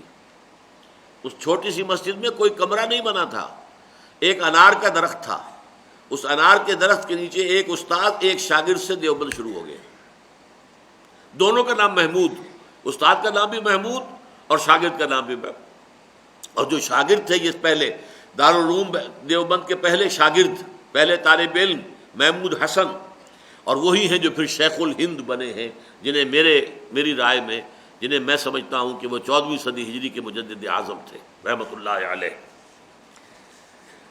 اس کا بنیادی فلسفہ یہ تھا کہ زندگی کی شاہراہ سے ہٹ کر کونوں خدروں میں بیٹھ جاؤ اور اپنے دین و ایمان کو بچانے کی فکر کرو۔ اس قسم کی کوششیں اگرچہ بظاہر نری فراریت کا مظہر نظر آتی ہیں، فراریت یعنی بھاگ جانا، not to face the reality. آپ چاہتے ہیں کہ جو حقیقت ہے اس کو فیس کرنے کی بجائے، اس کا مقابلہ کرنے کی بجائے، اس کا مواجہہ کرنے کی بجائے بچ کر کونے میں جا کر بیٹھ جائیں، تو یہ اسکیپزم ہے۔ لیکن در حقیقت ان کی اساس اس خالص حقیقت پسندی اور اس اعتراف پر تھی کہ مغرب کی اس یلغار کے کھلے مقابلے کی سکت اس وقت عالم اسلام میں نہیں ہے، لہذا ایک ہی راستہ کھلا ہے، اور وہ یہ کہ اس سیلاب کے راستے سے ہٹ جایا جائے اور ہر طرح کے طعن و استہزاء کو انگیز کرتے ہوئے ایمان کی سلامتی کی فکر کی جائے۔ لوگ کہیں گے یہ دقیانوسی ہیں، لوگ کہیں گے کہ یہ زمانے کا ساتھ نہیں دے رہے، زمانہ آگے جا رہا ہے، یہ پیچھے جا رہے ہیں، لیکن انہوں نے یہی سمجھا کہ یہ سارے طعنے بھی برداشت کرو اور ان تمام طنز اور استہزاء جو ہے اس کو بھی برداشت کرو، لیکن یہ کہ راستہ یہی ہے کہ اس شاہراہ سے، اس مین روڈ سے ہٹ جاؤ اور کہیں کونوں خطروں میں بیٹھ کر اور اسلامی علوم کو زندہ رکھنے کی کوشش۔ قال اللہ و قال رسول۔ اور واقعہ یہ ہے کہ کامیابی بھی تھوڑی بہت اگر کسی کو ہوئی تو صرف اسی طریقہ کار کے اختیار کرنے والوں کو ہوئی، اور اس کے نتیجے میں امت کے ایک حصے کا ایمان بھی سلامت رہ گیا۔ مادہ پرستی کے گھٹاٹوپ اندھیروں میں روحانیت کی شمعیں بھی کہیں کہیں جلتی رہ گئیں، اور قال اللہ تعالی و قال رسول صلی اللہ علیہ وسلم کی صداؤں میں دین و شریعت کا ڈھانچہ بھی محفوظ رہ گیا۔ اس قسم کی کوشش کا مظہر عتم بر صغیر میں دارالعلوم دیوبند تھا، جو کہنے کو تو صرف ایک درسگاہ تھا، لیکن واقعتاً اس کی حیثیت ایک عظیم تحریک سے کسی طرح کم نہ تھی۔ یہ نوٹ کر لیجئے کہ واقعتاً اگر یہ راستہ علماء نے اختیار نہ کیا ہوتا اور جو سر سید کا راستہ تھا اس پر پوری قوم ہی چلتی، قوم کی اکثریت اسی راستے پر چلی ہے، اس میں کوئی شک نہیں، لیکن یہ کہ اگر وہ راستہ نہ ہوتا جو ان علماء نے اختیار کیا ہے تو ہمارا حال بھی ترکی کا ہو سکتا تھا۔ یہاں یہ جو اسلام کا کچھ جذبہ ہے، یہ مسجدیں ہیں، آباد ہیں، مولوی ہیں، چاہے آپ انہیں کتنا بھی برا کہہ لیں اور چاہے بھی ان کے اندر نقائص یا جو بھی کمزوریاں ہیں وہ آ گئی ہیں، پھر بھی یہ دین کا ڈھانچہ جو یہاں پر ہے، دین کے ساتھ ایک جذباتی تعلق جو موجود ہے، وہ سب اسی کی وجہ سے۔ ورنہ یہ ہے کہ یہاں پر الحاد آتا، اور جو حال ترکی میں ہوا ہے، جو اکثر عرب ممالک میں ہو چکا ہے، شمالی افریقہ کے جو ممالک ہیں ان میں اکثر و بیشتر پورے کے پورے رنگے گئے مغربی تہذیب میں، کچھ نہیں باقی بچا ہے۔ ترکی کا حال سب سے نمایاں۔ تو اس حوالے سے ان کو یقیناً یہ کہ یہ فائدہ ہوا ہے کہ ان کے ذریعے سے کچھ نہ کچھ، جو میں پھر دوبارہ پڑھ رہا ہوں، اس کے نتیجے میں امت کے ایک حصے کا ایمان بھی سلامت رہ گیا۔ مادہ پرستی کے گھٹاٹوپ اندھیروں میں روحانیت کی شمعیں بھی کہیں کہیں جلتی رہ گئیں، اور قال اللہ تعالی و قال رسول صلی اللہ علیہ وسلم کی صداؤں میں دین و شریعت کا ڈھانچہ بھی محفوظ رہ گیا۔ اس قسم کی کوشش کا مظہر عتم بر صغیر، اب میں نے یہ لفظ چھوڑ دیا ہے بر صغیر کا استعمال، بر عظیم اب کہتا ہوں میں۔ یہ تو چونکہ سن 67 کی تحریر ہے تو اسی طرح چل رہی ہے۔ اصل میں یہ پروفیسر اسلم صاحب ہوتے تھے پنجاب یونیورسٹی میں ہسٹری کے، ان کی یہ بات تھی اور مجھے دل کو لگی کہ صحیح کہتے ہیں۔ بر اعظم جو ہے وہ کانٹیننٹ ہے، تو اس سے چھوٹا ایک بڑا ملک، چھوٹا بر اعظم یوں سمجھیے اسے، سب کانٹیننٹ کہتے ہیں اسے، تو یہ بر عظیم کہلائے گا۔ بر صغیر چھوٹی خشکی، وہ تو کوئی چھوٹا سا جزیرہ ہوگا، وہ بھی بر صغیر ہے، لیکن در حقیقت ہندوستان جتنا بڑا ملک ہے، سب کانٹیننٹ اسے جب کہتے ہیں تو اس کے لیے صحیح لفظ جو ہے بر عظیم ہے۔ اب میں بر عظیم لکھتا ہوں، بر صغیر نہیں۔ اس قسم کی کوشش کا مظہر عتم بر عظیم پاک و ہند میں دارالعلوم دیوبند تھا، جو کہنے کو تو صرف ایک درسگاہ تھا، لیکن واقعتاً اس کی حیثیت ایک عظیم تحریک سے کسی طرح کم نہ تھی۔ اب اصل جو سمجھنے کا ہے وہ دوسرا ہے۔ دوسری قسم کی کوششوں کا بنیادی فلسفہ یہ تھا کہ زمانے کا ساتھ بھی دیا جائے اور اسلام کا دامن بھی ہاتھ سے نہ چھوڑا جائے۔ اس مقصد کے تحت ایک طرف جدید افکار و نظریات کے صحیح و غلط اجزاء کو چھانٹ کر علیحدہ کیا جائے، اور دوسری طرف اسلام کی ایسی جدید تعبیر کی جائے جس سے اس کی حقانیت ثابت ہو جائے۔ اب یہ دیکھیے، زیادہ لاجیکل تو یہی موقف معلوم ہوتا ہے کہ حقائق کو فیس کیجئے، مواجہہ کیجئے فیکٹس کا، اور تو ظاہر بات ہے کہ اس سے ہٹ کر اور آنکھیں بند کر دینے سے بلی جو ہے وہ غائب تو نہیں ہو جائے گی۔ معقول تو یہی ہے، لاجیکل یہ ہے، حقیقت کے اعتبار سے صحیح نتیجہ خیز پہلا تھا، زمانے کا ساتھ بھی دیا جائے اور اسلام کا دامن بھی ہاتھ سے نہ چھوڑا جائے۔ اس مقصد کے تحت ایک طرف جدید افکار و نظریات کے صحیح اور غلط اجزاء کو چھانٹ کر علیحدہ کیا جائے، اور دوسری طرف اسلام کی ایسی جدید تعبیر کی جائے، اے نیو انٹرپریٹیشن آف اسلام، جس سے اس کی حقانیت ثابت ہو جائے، جس کی بنیاد پر کہ ہم یورپ والوں سے، مغرب والوں سے، سائنس والوں سے آنکھوں میں آنکھیں ڈال کر بات کر سکیں کہ ہمارا مذہب بھی ریشنل ہے، عقلی ہے، یہ ایسا ہی نہیں ہے، یہ بے بنیاد نہیں ہے۔ اس قسم کی کوششوں میں اول مرعوبیت اور شکست خوردگی کے آثار بہت نمایاں نظر آتے ہیں۔ شکست خوردگی اور مرعوبیت تو تھی، ہم محکوم تھے، وہ حاکم تھے، وہ حکمران تھے، ان کی طاقت تھی، وہ جدید تہذیب لے کر آئے تھے اور چکا چوندھ ہو رہی تھی نگاہیں جو ہے مغرب کی مادی ترقی سے اور سائنٹیفک جو بھی دریافتیں ہو رہی تھیں ان سے۔ مرعوبیت، اس قسم کی کوششوں میں اول مرعوبیت اور شکست خوردگی کے اثرات بہت نمایاں نظر آتے ہیں۔ چنانچہ مغرب کی اقلیت پرستی، ریشنلزم کی کسوٹی پر ہند و مصر کے کچھ نیم متکلم قسم کے لوگوں نے اسلامی اعتقادات اور ایمانیات کو پرکھنا شروع کیا۔ نتیجتاً اسلامی عقائد کی قطر بیوند اور اس کے ماوراء طبیعیاتی اعتقادات کی خالص سائنٹیفک توضیحیں شروع ہوئی۔ یہ اس کی وضاحت میں مثالوں سے کر دوں گا۔ مثلا یہ کہ معجزے کا انکار، یہ جو حضرت موسیٰ علیہ السلام کا جو عصا پڑا اور سمندر پھٹ گیا، یہ نہیں تھا، یہ تو مد و جزر تھا۔ کبھی سمندر چڑھا ہوا ہوتا، کبھی سمندر اترا ہوا ہوتا۔ جب سمندر اترا ہوا تھا حضرت موسیٰ اپنی قوم کو لے کر نکل گئے، جب فرعون آیا ہے وہ سمندر چڑھ گیا اور وہ ڈوب گیا۔ تو یہ کوئی ایسا نہیں ہے، کوئی معجزہ نہیں ہے۔ تو اس طرح کی تعبیرات یا جنوں کا انکار، جن کوئی شے نہیں ہے، اسے کیسے ثابت کریں؟ کیسے سائنٹیفک ذہن سے کیسے منوائیں کہ جن ہے؟ دیکھا نہیں جا سکتا، اس کو انویزیبل ہے، لہذا جنوں کا انکار۔ جن بھی در حقیقت مشتعل مزاج اجڑ گنوار قسم کے لوگوں کو قرآن میں جن کہا گیا ہے، جو مشتعل ہوتا، غصے میں آگ بگولا ہو جاتا ہے۔ جیسے ہم کہتے ہیں فلاں شخص جو ہے غصے میں آگ بگولا ہو گیا، تو وہ آگ تو نہیں ہو جاتا، ہوتا تو انسان ہے، لیکن یہ محاورتاً کہا جاتا ہے کہ وہ غصے میں آگ بگولا ہو گیا۔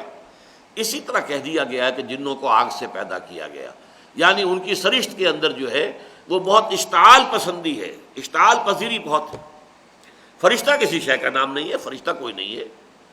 فورسز آف دی نیچر وہ فرشتے ہیں، گریوٹی ایک فرشتہ ہے، یہ بھی فرشتہ ہے بس۔ Forces of the nature, heat ایک فرشتہ ہے۔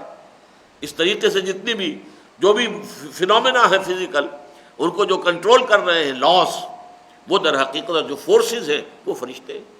یہ ساری تعبیرات جو ہے کی گئیں اس سے یہ کہ تاکہ یہ سائنٹیفک ذہن کو جو ہے ہم کہہ سکیں کہ دیکھو ہمارا اسلام جو ہے وہ توہمات پر نہیں ہے، وہ ان سائنٹیفک نہیں ہے، بلکہ اس کی توجیہ جو ہم کر رہے ہیں وہ سائنٹیفک ہے۔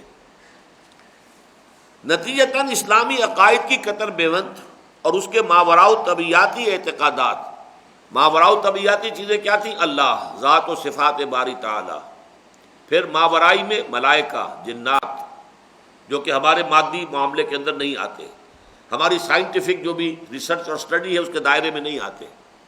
اسی طرح روح کس شے کا نام ہے؟ کوئی شے نہیں ہے۔ روح الامین بھی کسی شے کا نام نہیں ہے، اس کی نفی۔ تو یہ جو ماورائی تصورات تھے ان کی نفی۔ ہندوستان میں سر سید احمد خاں مرحوم اور ان کے حلقہ اثر کے لوگوں اور مصر کے مفتی محمد عبدہ اور ان کے تلامذہ کی نیتیں کتنی بھی نیک رہی ہوں، یعنی میں ان دونوں کے بارے میں، اس کے مرکز دو بنے، ہندیا اور ایجپٹ۔ عالم عرب کا علمی کلچرل جو ہے مرکز اور امام وہ مصر ہے، اور عالم عجم جو ہے غیر عرب اسلام جو ہے مسلمان امت، اس کے اندر جو اس کی قیادت اور سیادت اور سب سے بڑی طاقت جو ہے وہ ہندوستان میں تھی۔ تو ہند میں مرکز بنا ایک سر سید احمد خاں اور ان کے جو ساتھی تھے، حواریین تھے، جسٹس امیر علی تھے، اور لوگ تھے متعدد مل جل کر جنہوں نے باتیں کی ہیں، اور ادھر مفتی محمد عبدہ تھے۔ یہ ایک طرح کے لوگ ہیں پیرلل۔ جہاں تک ان کی نیتوں کا معاملہ ہے ہم اس پر شک نہیں کرتے، یہ لوگ مخلص تھے۔ سر سید احمد خاں بڑے گہرے پختہ مذہبی آدمی تھے، نماز روزے کے پورے پابند، داڑھی تو آپ کو معلوم ہے داڑھا تھا ان کا، داڑھی تو نہیں تھی، اتنی بڑی پھیلی ہوئی داڑھی جو ہے۔ پھر یہ کہ ان کا معاملہ یہ تھا، آپ حیران ہوں گے، ان کے گھر میں پورا شرعی پردہ تھا۔ جو گورنر تھا، lieutenant governor of U P, اب دور بھی وہ اندازہ کیجئے انگریز کی قوت و سطوت اور طاقت، اور وہ لیفٹیننٹ گورنر جو ہے وہ کہہ رہا ہے کہ میری بیگم چاہتی ہیں آپ کے گھر جانا، آپ کی خواتین سے ملاقات کرنا۔ تو جواب میں کہا سر سید احمد خان نے، نہیں جناب، ہماری خواتین کا اجنبی عورتوں سے بھی پردہ ہے۔ یہ بات تو میں سن کر حیران رہ گیا۔ قرآن مجید میں بھی محرموں کی فہرست جہاں آئی ہے وہ نسائے ہن، اپنی عورتیں، اجنبی نہیں۔ اجنبی عورتوں سے کھلا میل جول اگر ہوگا اور ہماری خواتین کا اختلاط ہوگا تو اس میں بہت سے فتنے ہیں، بہت سے خرابیاں آتی ہیں۔ لہذا نسائے ہن، اپنی عورتیں۔ تو سر سید نے صاف جواب دیا اور گورنر کی بیوی کو اپنے گھر نہیں آنے دیا۔ اور جب ایک کتاب لکھی تھی ولیم میور نے حضور کی سیرت پر، اور اس میں حضور کی سیرت پر کچھ حملے کیے، تو یہ انتہائی جو ہے یوں سمجھیے کہ کرب کے اندر تھے سر سید احمد خان۔ اور انہوں نے کہا تھا، یہ گئے ہوئے تھے ان دنوں انگلستان، وہاں سے خط لکھا ہے اپنے آدمی کو کہ میری فلاں کوٹھی بیچ دو اور میں اس کتاب کا جواب لکھ رہا ہوں، اسے شائع کرنے کے لیے پیسہ درکار ہے، کوٹھی میری بیچ دو۔ خطبات احمدیہ کے نام سے وہ کتاب انہوں نے لکھی، اور سیرت کے معاملے میں سیرت نبوی پر جو بھی غلیظ چھینٹے جو ہے ولیم میور نے جو ہے اڑائے تھے، ان سب کا جواب دیا۔ تو وہ مخلص آدمی تھا، نیک آدمی تھا، مسلمانوں کی بہتری چاہتا تھا، جانتا تھا کہ اگر انگریزی نہیں پڑھیں گے تو یہ ہندوستان میں جو ہے پلے دار بن کر رہ جائیں گے، صرف قصائی رہ جائیں گے، پلے دار ماشکی رہ جائیں گے، اللہ اللہ خیر صلی اللہ، ہندو بالکل آگے نکل جائے گا، یہ مقابلے میں رہیں گے ہی نہیں۔ قومی طور پر جو ہے ان کی زندگی سیاسی اعتبار سے بہت بڑے کرائسس میں آ جائے گی۔ اس لیے انہوں نے وہ سارا راستہ، لیکن اگر وہ صرف یہ کام کرتے لیکن ساتھ وہ اسلامی اعتقادات کی قدر بےونت نہ کرتے اپنے اسلام، اب ظاہر بات ہے کہ اسلام جو ہے جیسے آپ کہتے ہیں کہ square peg in a round hole, اب نہیں جا سکتا، سوراخ جو ہے گول ہے اور آپ جو اس میں میخ ٹھونکنا چاہتے ہیں وہ چوکور ہے، کیسے ہوگا؟ ایسا ہوگا اس کے چاروں کونوں کو تھوڑا سا تراش دیں گے تو اندر جا سکتا ہے۔ لہذا انہوں نے دیکھا جہاں جہاں بھی اسلامی اعتقادات جو ہے وہ جدید سائنس کے سانچے میں فٹ نہیں بیٹھ رہے، انہوں نے اس کو تراش دیا، فرشتے کو تراش دیا، جنوں کو تراش دیا، معجزات کو تراش دیا۔ یہ کر کے در حقیقت انہوں نے اسے ایکسیپٹیبل بنایا، پیلیٹیبل بنایا۔ یہ پیلیٹیبل اب ہو گیا ہے کہ مغربی ذہن جو ہے اس کو قبول کر سکتا ہے، اس اسلام کو۔ تو کوشش ان کی جو تھی نیت کے اعتبار سے مخلصانہ تھی، لیکن نتائج اس کے نہایت خطرناک تھے دین کے اعتبار سے۔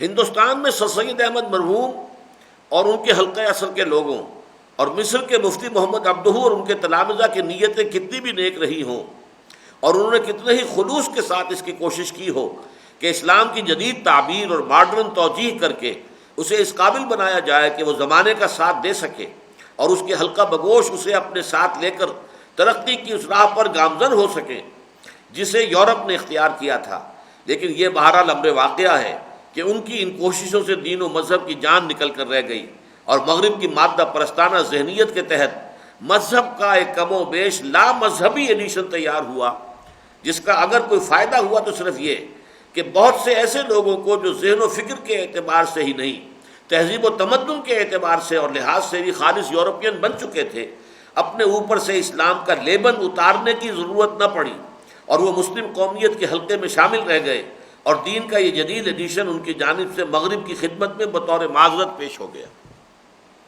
اب دیکھیے وحی کی حقیقت کے بارے میں بھی سر سید احمد خان نے جب فرشتے کا انکار ہو گیا تو سوال پیدا ہوا کہ یہ قرآن پھر کون لایا حضور پر؟ جبریل امی تو کوئی شے نہیں ہے۔ جبریل امی قرآن و پیغام نمی خواہم، سر سید احمد خان کا شعر ہے، یہ بڑا ویسے شاعری کے اعتبار سے اور فنی اعتبار سے بڑا اونچا شعر ہے۔ جبریل امی قرآن و پیغام نمی خواہم، ہما گفتار معشوق است قرآن کے مندارم۔ جو قرآن میرے پاس ہے میں تو سمجھتا ہوں کہ میرے محبوب کا کلام ہے۔ اب محبوب میں آپ چاہیں تو حضور کو رکھ لیجئے، کیا معنی ہوئے کہ گویا کہ یہ حضور کا کلام ہے، اور اگر آپ سے کہا جائے کہ یہ تو کفر ہو گیا تو کہہ دیں گے محبوب سے مراد اللہ ہے، اللہ کا کلام ہے۔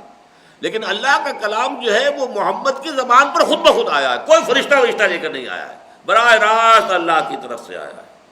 یہی وہ بات تھی جو سن 68 کے آس پاس اس ملک میں ایک بہت بڑا ہنگامہ ہوا تھا، ہو سکتا ہے بہت سے لوگوں کو یاد ہو۔ ڈاکٹر فضل الرحمان کی کتاب چھپی تھی اسلام، اس میں اس نے وحی کی حقیقت کے بارے میں ایسی ہی بات کہی تھی جس پر کہ علماء کی طرف سے شدید مخالفت ہوئی، اور اسی سے در حقیقت صدر ایوب خان کا جو دور تھا آمریت کا، اس کی چولیں جو ڈھیلی ہوئی تھی وہ اسی تحریک سے ڈھیلی ہوئی تھی، اور بالآخر اس کا نتیجہ نکلا کہ ان کو ادارہ تحقیقات اسلامیہ کی ڈائریکٹرشپ سے نکالا گیا، پھر وہ ہندوستان پاکستان چھوڑ کر چلے گئے، امریکہ ہی میں پھر رہے اور وہیں پر وہ دفن بھی ہوئے۔ انہوں نے بھی وہی کے بارے میں وہی بات کہی تھی۔ میں نے بھی اس زمانے میں یہ کہا تھا کہ جو کچھ فضل الرحمان نے کہا ہے وہی بات سر سید احمد خان نے کہی ہے، بلکہ اس سے بھی پہلے ہمارے جو خالص فلسفی تھے ابن سینا اور فارابی اور کندی، ان کا بھی تقریباً رائے یہی ہے۔ پروفیسی ان اسلام جو ہے یہ اصل میں ڈاکٹر فضل الرحمان کا تھیسس تھا جس پر کہ انہوں نے ڈاکٹریٹ کی تھی، تو یہ ان کا بڑا پرانا نظریہ تھا۔ لیکن بہرحال اس وقت جو ہے علماء کی شدید مخالفت جو ہوئی تھی، اس کے نتیجے میں اسے تو جانا پڑا۔ صدر ایوب خان نے اسے اپنا قربانی کا بکرا بنا کر اور یہ چاہا کہ اس کو تو نکال دیں لیکن یہ کہ اپنی حکومت بچا لیں، لیکن ان کی حکومت بھی پھر زیادہ دیر تک قائم رہ نہیں سکی۔ لیکن میں نے چند مثالیں آپ کو دے دی ہیں کہ یہ اگرچہ اصولاً تو یہ بات صحیح تھی کہ ہم ظاہر بات ہے کہ سائنس کو ترک نہیں کر سکتے۔ سائنس ایک بہت بڑی شے ہے، بہت بڑی قوت ہے، بہت بڑی حقیقت ہے، یہ کائنات حقیقت ہے، چاہے اللہ کے مقابلے میں اس کی کوئی حیثیت نہ ہو، لیکن اپنی جگہ تو بہت بڑی حقیقت ہے۔ یہ جسم حقیقت ہے، چاہے روح کے مقابلے میں اس کی کوئی حیثیت نہیں، لیکن اپنی جگہ تو ایک بہت بڑی حقیقت ہے۔ اس طرح حیات دنیاوی حقیقت ہے، چاہے حیات اخروی کے مقابلے میں کوئی حیثیت نہیں، لیکن اپنی جگہ پر تو بہت بڑی اہمیت ہے۔ اس اعتبار سے اس کے بارے میں غور و فکر کرے، جو صحیح ہو خذ ما صفا دع ما قدر، جو صحیح ہے وہ لے لو، جو غلط ہے چھوڑ دو۔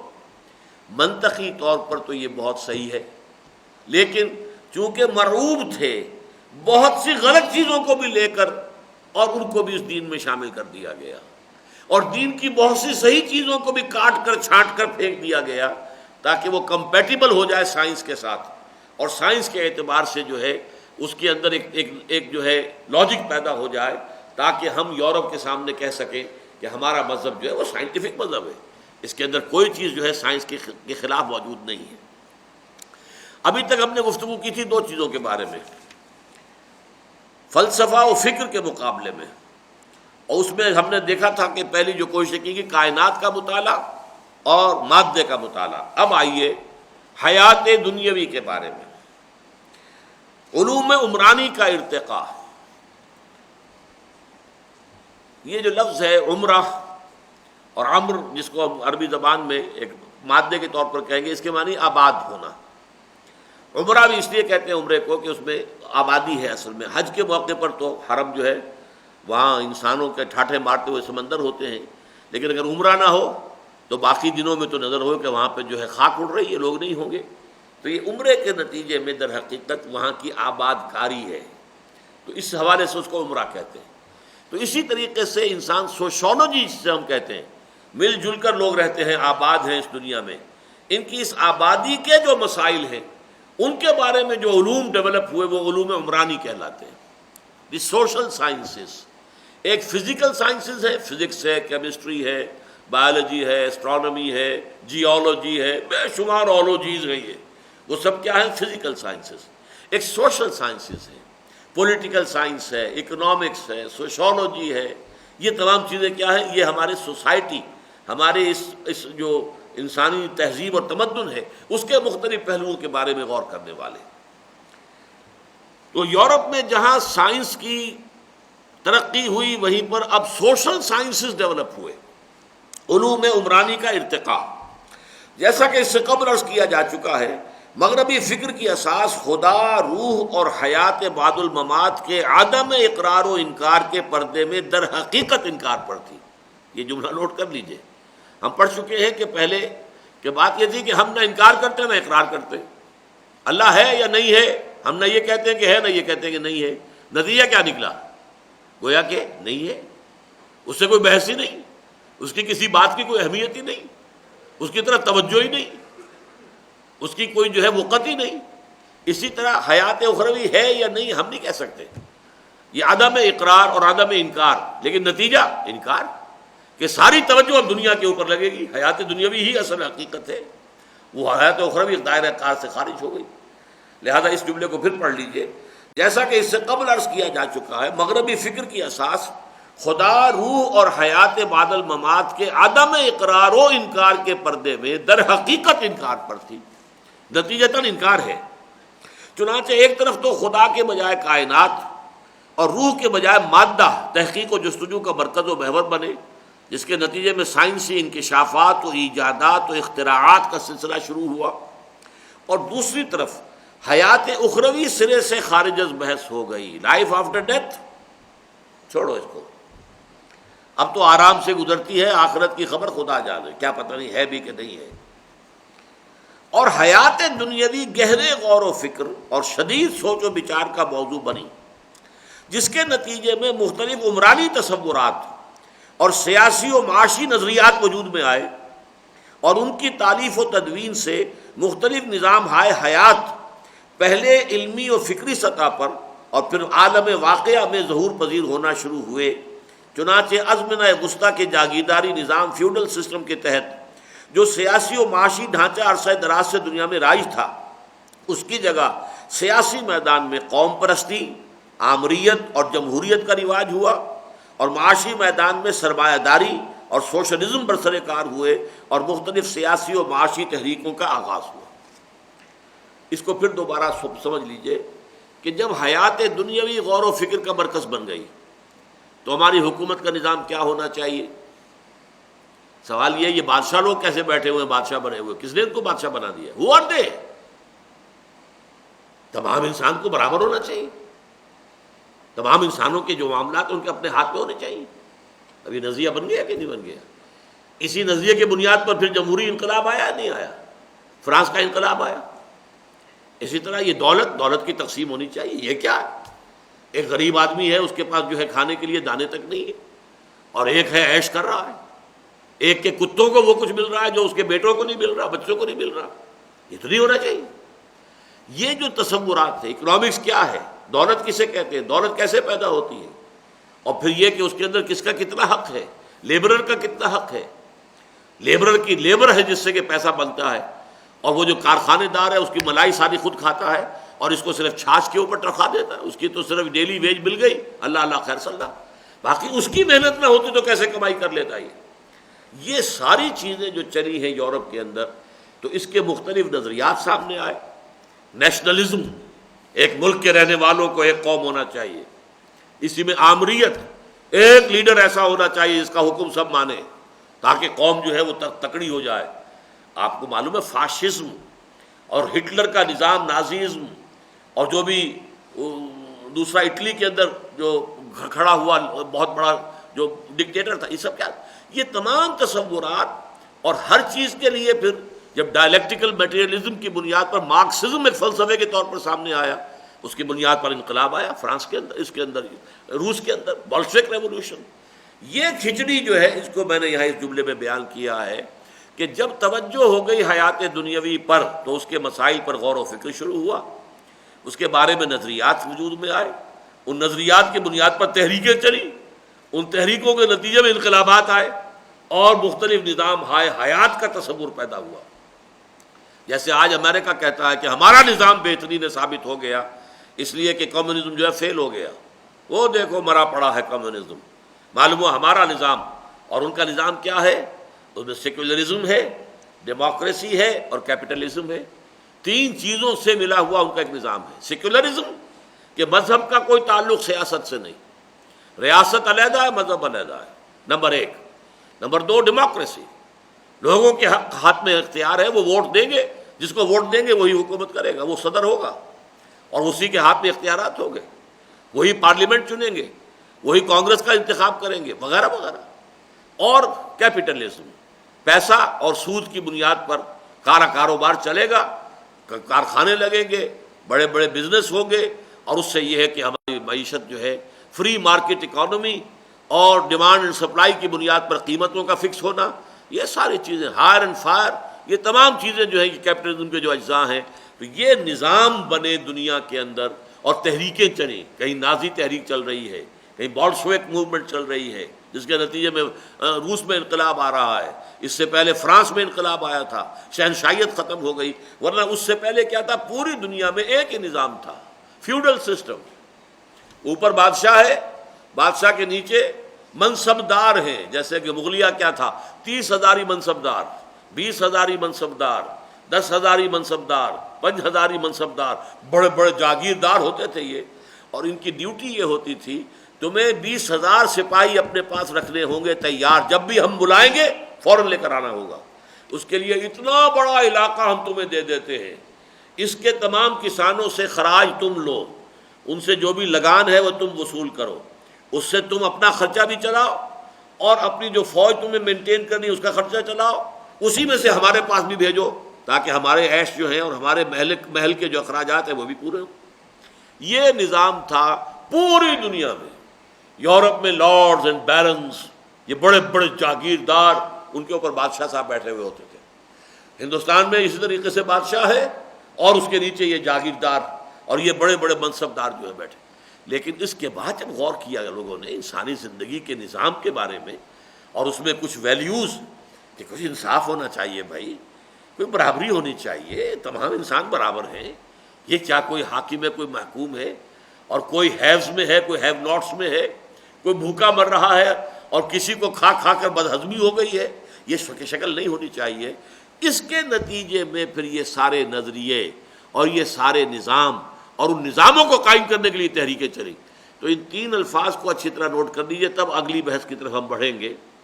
نظریہ، نظریے پر نظام، نظام کے لیے تحریک، بات سمجھ میں آ رہی ہے؟ جیسے مارکسزم ایک نظریہ ہے، اس مارکسزم کے نظریے پر نظام کمیونزم کا، کمیونزم کو قائم کرنے کے لیے کمیونسٹ پارٹی قائم ہوئی، ریولوشن برپا کیا، کمیونسٹ ریولوشن۔ نظریہ، نظام اور تحریک، ایک نظریہ ایک فلسفہ، اس فلسفے کے مطابق ایک نظام بنے گا، اس نظام کو قائم کرنے کے لیے موومنٹ ہوگی، تحریک ہوگی، ایک انقلاب برپا کیا جائے گا۔ یہ ہے وہ چیز کہ جو یوں سمجھیے کہ یہ شروع ہو گیا تھا فرانس کے انقلاب سے، جو کہ اب تقریباً 250-250 برس پرانی شے ہے، اور یہ ساری بات جو ہم نے کی ہے اس میں اندر یہ اسی عرصے کی ہے۔ اسی عرصے میں یہ علوم و فنون زندہ ہوئے ہیں، اسی عرصے میں رینیسنس ہوا ہے، اسی عرصے میں جو ہے وہ اصلاح مذہب کا معاملہ ہوا ہے، اسی میں جو ہے اصلاح احیاء علم کا معاملہ ہوا ہے، اسی عرصے کے دوران یورپین کولونیلزم جو ہے وہ دنیا میں پھیل گیا ہے، انہوں نے جا کر ہر جگہ پر اپنے پنجے گاڑے ہیں، اپنی حکومتیں قائم کی ہیں۔ یہ سارا معاملہ جو ہے اسی عرصے کا ہے۔ اسی عرصے میں پھر وہاں پر یہ سوشل سائنسز، نظریات پر مبنی نظام اور نظاموں کو قائم کرنے کے لیے تحریکیں، انقلابی تحریکیں، یہ ان کا سلسلہ شروع ہوا۔ اب دیکھیے اس کا رد عمل کیا ہوا۔ سائنس کی ترقی کا رد عمل کیا تھا وہ ہم پڑھ چکے ہیں۔ دو رد عمل پیدا ہوئے، ایک یہ کہ صاحب ہم سائنس نہیں پڑھیں گے، نہ انگریزی پڑھیں گے، نہ سائنس پڑھیں گے، نہ چمچے سے کھائیں گے، نہ میز پہ بیٹھ کر کھانا کھائیں گے۔ انگریز کی ہر تہذیب کی بات، انگریز کی زبان، انگریز کے سائنسز، انگریز کے علوم، سب کا ٹوٹل بائیکاٹ، خلاص۔ ہم تو جانتے ہیں قال اللہ و قال الرسول۔ حضور نے کبھی میز پہ بیٹھ کے کھانا نہیں کھایا، ہم نہیں کھائیں گے۔ حضور نے کبھی کوئی چمچہ استعمال نہیں کیا، کانٹا واٹا تو بہت دور کی بات ہے، لیکن یہ کہ وہ چمچہ بھی استعمال نہیں کیا۔ چنانچہ ایک دور ایسا تھا ہمارا ہندوستان میں کہ اگر کسی کے بارے میں معلوم ہوا کہ وہ چمچہ استعمال کرتا ہے تو کہتے تھے کرسٹان ہو گیا، یہ کرسچن ہو گیا، اس نے وہ تہذیب اختیار کر لی۔ میز کرسی میں بیٹھ کے کھانا کھانا تو قیامت، گویا کوئی شخص مرتد ہو گیا۔ تو انگریزی تہذیب سے اتنی نفرت پیدا کی علماء نے، اور اس کی وجہ سے یہ جیسا کہ میں نے عرض کیا کہ پازیٹو نتائج نکلے کہ وہ اسلام کے عقائد کا کچھ نہ کچھ تحفظ ہوا، کوئی مدرسے، کوئی مسجدیں آباد ہوئیں، کچھ نہ کچھ لوگوں کے اندر جو ہے دین کے ساتھ ایک تعلق قائم رہ گیا۔ ورنہ یہ کہ جو اکثر و بیشتر عرب ممالک کا حال ہوا اور سب سے بڑھ کر ترکی کا ہوا، وہی حال ہمارا ہو جاتا۔ دوسرا کیا تھا؟ نہیں بھائی سائنس بھی پڑھو، لیکن دیکھو سائنس میں جو غلط شے ہے وہ ہٹا دو، جو صحیح ہے وہ لے لو۔ مغربی فلسفہ بھی پڑھو، اس میں بھی جو غلط شے ہے اس کو پھینک دو، خذ ما صفا داما قدر۔ لیکن یہ کہ اس کا نتیجہ کیا نکلا؟ چونکہ مرعوب تھے تو مغرب کی بہت سی غلط چیزوں کو بھی صحیح میں شامل کر دیا اور دین کی بہت سی صحیح چیزوں کو بھی کاٹ کر پھینک دیا۔ یہ اس کا نتیجہ نکلا۔ اب یہ ہے کہ سوشل سائنسز کا جو ارتقاء ہوا اور اس کے نتیجے میں تحریکیں چلیں اور اس کے نتیجے میں انقلابات ہوئے، تو اس کا کیا رد عمل عالم اسلام پر ہوا۔ اسلامی نظام حیات کا تصور اور 20ویں صدی عیسوی کی اسلامی تحریکیں، عمرانیات کے میدان میں مغرب کے اس فکری ارتقاء یا بالفاظ صحیح افراط و تفریط کے دھکوں کا اثر عالم اسلام پر یہ پڑا کہ یہاں بھی لوگوں نے اسلام پر بطور نظام زندگی غور و فکر شروع کیا۔ افراط و تفریط کے لفظ کو سمجھ لیجئے۔ افراط کہتے ہیں کسی چیز کا بہت ہو جانا، اور تفریط اس کے برعکس کسی شے میں بہت کمی کر دینا۔ افراط و تفریط یہ عربی اور قرآن کی بھی اصطلاح ہے، یہ مفرطون اور ما فرطنا فی کتاب من شیء، یہ دونوں الفاظ آئے ہیں، تو کوئی بہتات بہت اور کہیں اس کی نفی۔ تو ہوا کیا، ایک طرف پینڈولم گیا تو بادشاہت ختم، جمہوریت آ گئی، جمہوریت کے ساتھ سرمایہ داری آ گئی، اب اس کا رد عمل ہوا، پینڈولم ادھر گیا، اب کمیونزم کا انقلاب آ گیا۔ یہ دھکے ہیں افراط و تفریط کے، یا اس ایکسٹریم پر یا اس ایکسٹریم پر، کیونکہ ڈیوائن گائیڈنس سامنے ہے نہیں، اللہ کی ہدایت سے تو آنکھیں بند کی ہوئی ہیں، آسمانی ہدایت کا تو سوال ہی پیدا نہیں ہوتا، وہی کا تصور نہیں، فرشتے کا تصور نہیں، ماورائی چیزیں ہیں، یہ تو ان کو تو ذرا ادھر رکھو، علیحدہ رکھو، اس سے ہماری بحث ہی نہیں، گفتگو ہی نہیں ہے، نہ خدا سے، نہ خدا کی ذات و صفات سے، نہ فرشتوں سے، نہ وحی سے، نہ حیات بعد الممات سے، نہ کسی مذہب سے، اس کو تو علیحدہ رکھو۔ اب سارا معاملہ جب انسان اپنی عقل سے لے کر چلے گا تو ظاہر بات ہے کہ اس میں تو شہزور اپنے زور میں گرتا ہے مثل برق، آپ تیزی کے ساتھ ایک طرف جا رہے ہیں تو آپ کا کسی مڈل پوائنٹ پر رکنا بڑا مشکل ہے، آپ تیزی میں آگے نکل جائیں گے۔ تو یہ پینڈولم ادھر سے چلا ہے ادھر، اس انتہا کو پھر اس انتہا کو، یہ ہے در حقیقت کے جو دھکے کھائے ہیں عالم انسانیت نے افراط و تفریط کے۔ عمرانیات کے میدان میں مغرب کے اس فکری ارتقاء یا بالفاظ صحیح افراط و تفریط کے دھکوں کا اثر عالم اسلام پر یہ پڑا کہ یہاں بھی لوگوں نے اسلام پر بطور نظام زندگی غور و فکر شروع کیا، اور اسلام نے حیات دنیاوی کے مختلف شعبوں کے لیے جو ہدایات دی تھی ان کی تالیف و ترتیب سے اسلامی نظام حیات کی تدوین ہوئی، اور ساتھ ہی اس نظام زندگی کو دنیا میں عملاً نافذ کرنے کے لیے مختلف ممالک میں تحریکوں کا سلسلہ شروع ہوا۔ وہی تین چیزیں، نظریہ، نظام، اور نظام کے لیے تحریک۔ اب یہ کہ ہمارے ہاں غور شروع ہوا، دیکھیے نظام حیات کا لفظ نہ قرآن میں ہے، نہ حدیث میں ہے، نہ ہمارے پرانے سارے لٹریچر میں ہے۔ سیاسی نظام اسلام کا کیا ہے، کوئی اس کے اوپر کوئی کلام جو ہے سابق دور میں نہیں کیا گیا، سلف نے نہیں کیا۔ معاشی نظام کیا ہے، اس پر کوئی گفتگو نہیں، معاشی نظام پر کوئی کتاب موجود نہیں۔ یہ در حقیقت اس دور کا رد عمل تھا کہ جب مغرب میں ہم نے دیکھا ان کا ایک پولیٹیکل سسٹم ہے، ایک اکنامک سسٹم ہے، ایک سوشل سسٹم ہے، سماجی نظام ہے، اقتصادی نظام ہے، سیاسی نظام ہے، پھر اس نظام کو برپا کر کے وہ اس کے لیے ایک تحریک چلاتے ہیں۔ تو دیکھو ہمارے ہاں بھی ہدایات ہیں نا، سود حرام ہے، جوا حرام ہے، یہ ہدایات ہیں کہ نہیں ہے، وراثت کا قانون ہے، فلاں قانون ہے، لہذا ان سب کو جوڑ کر ایک معاشی نظام کہو کہ یہ معاشی نظام ہے اسلام کا۔ اسی طریقے سے اسلام میں اصول ہے، امرہم شورا بینہم، لوگوں کو چاہیے کہ اپنے معاملات باہمی مشورے سے طے کریں، اطیعوا اللہ و اطیعوا الرسول واولی الامر منکم، اطاعت کرو اللہ کی اور اس کے رسول کی، اور جو اپنے میں سے سربراہ ہو، جو اپنے امام ہو ان کی، اولو الامر کی۔ یہ دیکھو ہمارے سیاسی نظام ہے، یہ سیاسی نظام ہے اسلام کا۔ پھر دیکھو ہمارے ہاں پردہ ہے، ہمارے ہاں شادی بیاہ کے قوانین ہیں، ہمارے ہاں سماجی ویلیوز کا تصور ہے، اور ایولز، سوشل ایولز کا تصور ہے، ہم ان کو جوڑ کر اسلام کا ایک سماجی نظام بیان کر سکتے ہیں۔ اس طریقے سے یہ تصور جو ہے یہ اس 20ویں صدی میں پیدا ہوا، جو اس سے پہلے کبھی نہیں تھا۔ میں یہ نہیں کہہ رہا یہ غلط ہے، بات صحیح ہے، اسلام واقعتاً ایک مکمل نظام ہے، لیکن یہ لفظ نظام جو ہے یہ پرانا نہیں ہے، یہ نیا ہے۔ اسلام کا معاشی نظام ہے، لیکن یہ معاشی نظام کا کوئی تصور اسلام میں تھا ہی نہیں، مسلمانوں میں یہ تصور معاشی نظام یہ در حقیقت اسی مغرب کے رد عمل میں یا اس کے زیر اثر یہ تصور پیدا ہوا۔ سیاسی نظام، یہ ساری چیزیں جو ہے در حقیقت یہ اس مغربی جو بھی تہذیب کا استیلاء ہو رہا تھا اور اس کے فکر اور فلسفے کا جو ہماری ذہنوں پر مروبیت قائم ہوئی تھی، اسی کا ایک مظہر یہ ہے کہ عمرانیات کے میدان میں مغرب کے اس فکری ارتقاء یا بالفاظ دیگر افراط و تفریط کے دھکوں کا اثر عالم اسلام پر یہ پڑا کہ یہاں بھی لوگوں نے اسلام پر بطور نظام زندگی غور و فکر شروع کر دیا، اور اسلام نے حیات دنیاوی کے مختلف شعبوں کے لیے جو ہدایات دی تھی ان کی تالیف و ترتیب، تالیف کہتے ہیں جوڑنا، الف بین قلوبکم، تمہارے دلوں کو آپس میں جوڑ دیا ہے، تو یہ تالیف کہتے ہیں جوڑنا، جوڑ دیے، یہ احکام ہیں ہم نے نکال لیے معاشیات سے متعلق، یہ کہ یہ احکام موجود ہیں، یہ حکمتیں ہیں، کہ لا یکون دولتم بین الاغنیاء منکم، اور سود حرام ہے، اور فلاں ہے اور وراثت کا قانون ہے وغیرہ وغیرہ، بیع و شرع کے قوانین ہیں، یہ ساری چیزیں جو ہے ہم نے ان کو ترتیب دیا، یہ ہمارا ایک معاشی نظام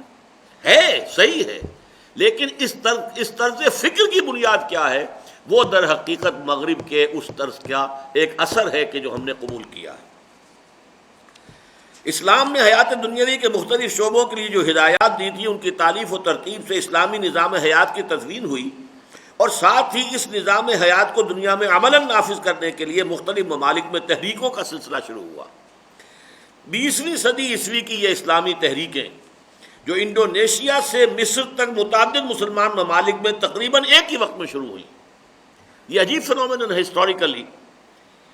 مسجومی پارٹی قائم ہوئی انڈونیشیا میں، جماعت اسلامی قائم ہوئی ہندوستان میں، بلکہ اس سے پہلے ایک اور جماعت اسلامیہ قائم کی خیری برادران نے، اس سے پہلے حزب اللہ قائم کی مولانا ابوالکلام آزاد نے حکومت الہیہ قائم کرنے کے لیے۔ اب دیکھیے، حالانکہ یہ اصطلاح حکومت الہیہ کہیں قرآن میں نہیں ہے، کہیں حدیث میں نہیں ہے، جدید اصطلاح تھی حکومت الہیہ، اللہ کی حاکمیت کا نظام جو ہوگا وہ حکومت الہیہ کہلائے گا۔ اسی طریقے سے فدائیین کی تحریک شروع ہوئی ایران میں، الاخوان المسلمون کی تحریک شروع ہوئی مصر میں، اور مصر سے وہ تمام عالم عرب کے اندر پھیل گئی۔ ترکی میں سعید نورسی کی تحریک۔ تو یہ عالم اسلام میں ایک ہی وقت میں، جیسے کہ ایک ہی وقت میں جو ہے، اس کے بارے میں بڑے پیارے شعر کہے تھے نعیم صدیقی صاحب نے، مجھے یاد تو نہیں ہوں گے، کچھ یاد ہے کہ ہے ایک ہی جذبہ، کہیں اونچا کہیں مدھم، ہے ایک ہی نغمہ ہے، ایک ہی جذبہ ہے کہ جو تمام ان تحریکوں کے اندر سرایت کیے ہوئے۔ کیوں؟ اس لیے کہ گلوبل ڈومینیشن جو ہوئی تھی ویسٹ کی، اور گلوبل اسی ڈومینیشن میں اس کا ایک نظام حیات کا تصور ہمارے ذہن میں آیا، تو ہم نے کہا ہمارا بھی نظام حیات ہے، ہم اپنے اس نظام حیات کو قائم کرنے کے لیے اب ہم تحریکیں شروع کریں گے۔ لہذا وہ انڈونیشیا میں مسجومی تحریک، ہندوستان میں حزب اللہ، خیری برادران کی جماعت المسلمین، مولانا مودودی کی جماعت اسلامی، پھر اس کے بعد ہم ہیں تنظیم اسلامی، ہم اس کو لے کر چل رہے ہیں۔ اس کے علاوہ جو ہے میں نے آپ کو بتایا کہ ایران میں فدائیین، عالم عرب میں الاخوان المسلمون، ترکی میں سعید نورسی، یہ سب ایک ہی خیال ہے، ایک ہی نغمہ، ایک ہی جذبہ، ایک ہی بات اکثر و بیشتر۔ 20ویں صدی عیسوی کی یہ اسلامی تحریکیں جو انڈونیشیا سے مصر تک متعدد مسلمان ممالک میں تقریباً ایک ہی وقت میں شروع ہوئیں، بہت سے پہلوؤں سے ایک دوسرے سے بہت مشابہ ہیں، اور یہ کہنا بہت حد تک صحیح ہے کہ تقریباً ایک ہی تصور دین ان کی پشت پر کام کر رہا ہے، اور ایک ہی جذبہ ان میں سرایت کیے ہوئے ہے۔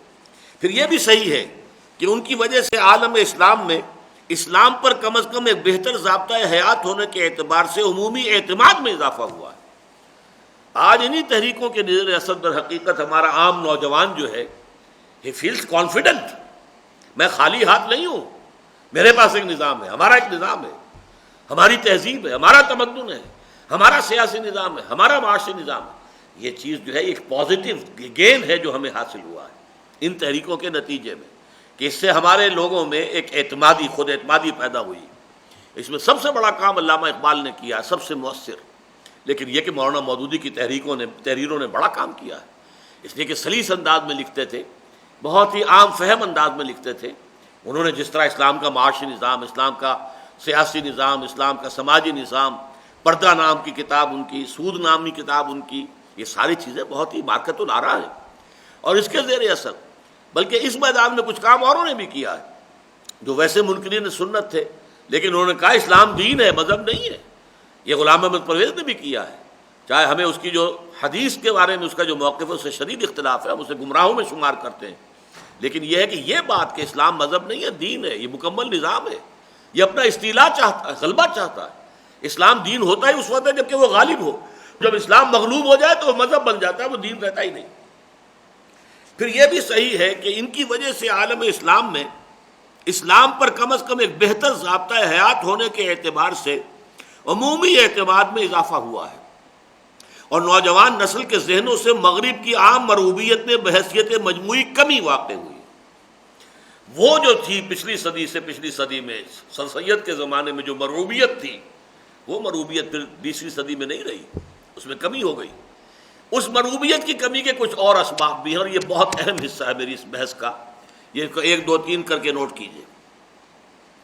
مغربی فلسفہ و فکر اور تہذیب و تمدن سے مرغوبیت میں عمومی کمی کے کچھ دوسرے اسباب بھی ہیں۔ مثلا ایک یہ کہ مغرب کے سیاسی غلبے اور عسکری تسلط کا جو سیلاب تیزی سے آیا تھا وہ نہ صرف یہ کہ رک گیا ہے بلکہ مختلف ممالک میں قومی تحریکوں نے اس کا رخ پھیر دیا ہے اور مغرب اپنی سیاسی بالادستی کی بساط رفتہ رفتہ طے کرنے پر مجبور ہو گیا۔ کولونیل رول کا بستر جو بچھایا تھا اس نے وہ اسی طریقے سے لپٹ کر واپس جو ہے یورپ میں پہنچ گیا۔ یہ برطانیہ جو ہے، جو نیچے میں نے لکھا ہے، دولت برطانیہ نے جس طرح رفتہ رفتہ اپنی عظمت کی بساط لپیٹی ہے وہ تو اس دور کا ایک نہایت عبرت انگیز واقعہ ہے۔ وہ سلطنت کے جس پر کبھی سورج غروب نہیں ہوتا تھا اب وہ خود غروب ہو گئی، اس کی کوئی حیثیت ہی نہیں رہی۔ اب تو وہ امریکہ جو ہے اس سے کچھ سپورٹ کرتا ہے تو اس کی کوئی حیثیت بنی ہوئی ہے، ورنہ اس کی واقعتاً اپنی بنیاد پر کوئی حیثیت نہیں۔ تو پہلا سبب تو یہ میں نے گنا ہے، ایک یہ کہ مغرب کے سیاسی غلبے اور عسکری تسلط کا جو سیلاب تیزی کے ساتھ آیا تھا نہ صرف یہ کہ رک گیا ہے بلکہ مختلف ممالک میں قومی تحریکوں نے اس کا رخ پھیر دیا اور مغرب اپنی سیاسی بالادستی کی بساط رفتہ رفتہ طے کرنے پر مجبور ہو گیا۔ اور اگرچہ تحفظ و حمایت کے پردے میں، سیاسی بالادستی اور تعاون و امداد کے پردے میں معاشی تفوق و برتری کے بندھن ابھی باقی ہیں، تاہم تقریباً پورا عالم اسلام مغربی طاقتوں کی براہ راست محکومی سے آزادی حاصل کر چکا ہے۔ یہ ہمارے سے جو مدد کر رہے ہیں، مدد کے ذریعے سے در حقیقت ہمیں جکڑا ہوا ہے سودی قرضوں کے اندر، IMF، ورلڈ بینک کے، یہ سب کچھ ہے ابھی۔ گویا کہ ایک طرح کی ہماری جو ہے محکومیت باقی ہے، ایک اعتبار سے ہم ان کے دست نگر ہیں، ان کے شکنجے میں جکڑے ہوئے ہیں، لیکن براہ راست غلامی سے تو بہرحال آزاد ہوئے ہیں۔ دوسرا یہ کہ مغربی تہذیب و تمدن کا کھوکھلا پن تجربے سے ثابت ہو گیا اور خود مغرب میں محسوس کیا گیا کہ اس کی بنیاد غلط اور تعمیر کج ہے۔ خصوصاً مادہ پرستانہ الحاد جب اپنی منطقی انتہا کو پہنچا اور اس کی کوکھ سے سوشلزم اور کمیونزم نے جنم لیا اور انہوں نے انسانیت کی بچی کھچی اقدار کو بھی ٹھوس معاشی مسئلے کی بھیڑ چڑھانا شروع کیا تو خود مغرب پریشان ہو گیا اور وہاں نہ صرف انسانیت بلکہ دوی آباد میں روحانیت کا نام بھی لیا جانے لگا۔ یہ جو مادہ پرستانہ فکر جو یورپ میں چلا تھا اس کی منطقی انتہا ہے ڈائلیکٹیکل میٹیریلزم اور اس کا نتیجہ ہے کمیونزم۔ کمیونزم نے آ کر مذہب کی سرے سے نفی کر دی، مذہب کو افیون قرار دیا، اوپیم آف دی ماسز، اور جو بھی اقدار تھیں جو یورپ میں اور ویسٹ میں بہت ہی عمدہ سمجھ، آزادی آزادی آزادی، وہ آزادی کیا ہے؟ آپ کو معلوم ہے کہ رشیا میں، USSR میں تو کوئی آزادی نہیں تھی۔ آزادی اظہار رائے، آزادی تنظیم، قطعاً نہیں۔ No freedom of association, no freedom of expression, کام کرو، اجرت لو، کھاؤ، رات کو سو جاؤ، اللہ اللہ خیر۔ تو نتیجہ کیا نکلا کہ یورپ نے جب دیکھا کہ یہ تو سیلاب اور ہی آ گیا، یہ بلا ہمارے سر پر پڑ گئی، وہاں اس لیے کہ انہوں نے کم سے کم مذہب کو کسی نہ کسی درجے میں اپنے ہاں برقرار رکھا تھا، اپنے چرچ آباد رکھے تھے، اپنا کوئی نہ کوئی مذہبی چیزیں تھیں، ایک ریچول کی حیثیت سے بہرحال اس کو برقرار رکھا تھا۔ لیکن اس نے آگے جب سب کی صفائی کرنی شروع کی تو پھر انہیں جو ہے انہوں نے بھی انسانیت کا اور انسانی جو اور روحانیت کی بھی باتیں کرنی شروع کی۔ چنانچہ آپ میں سے اکثر لوگوں کے تو علم میں نہیں ہوگا، میرے زندگی کے تجربات میں ہے، یہ mid 50s کا جو دور ہے اس میں مغرب جو ہے بہت ہی خوف زدہ تھا کمیونزم سے، سیلاب تیزی کے ساتھ آ رہا تھا اور ڈر رہے تھے یہ کہ ہمارے یہ سارے کے سارے کچے گھروندے جو ہیں یہ بہہ جائیں گے۔ دوسری طرف یہ ہے کہ خلا کی تسخیر میں روس آگے نکل گیا تھا، امریکہ گھبرا رہا تھا کہ خلا کے اوپر تو اب اس کا قبضہ ہے، سب سے پہلے ایسٹروناٹس جو ہیں رشینز گئے تھے۔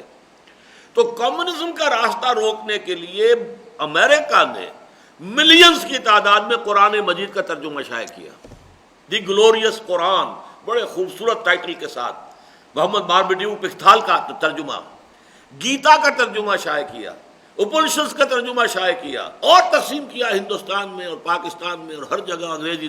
بھائی خدا کے لیے قرآن پڑھو تم اپنا، تاکہ تمہارا تعلق تمہارے مذہب کے ساتھ جڑا رہے، کمیونزم سے بچ جاؤ۔ تم گیتا پڑھو بھائی، تم یہ اپنشد پڑھو، کہیں مارکس کی کتاب داس کیپٹل نہ پڑھنے بیٹھ جانا۔ تمہارے پاس کتاب ہے، گیتا ہے، اپنشد ہے، پڑھو ان کو، وید ہیں ان کو پڑھو، یہ اپنشد جو ہیں ان کے اوپر توجہ رکھو، کہیں داس کیپٹل کی طرف توجہ نہ کر لینا۔ تو یہ ایک سلسلہ تھا کہ یورپ جو ہے اور مغرب ایز اے ہول وہ اس سے بہت پریشان ہو گیا تھا۔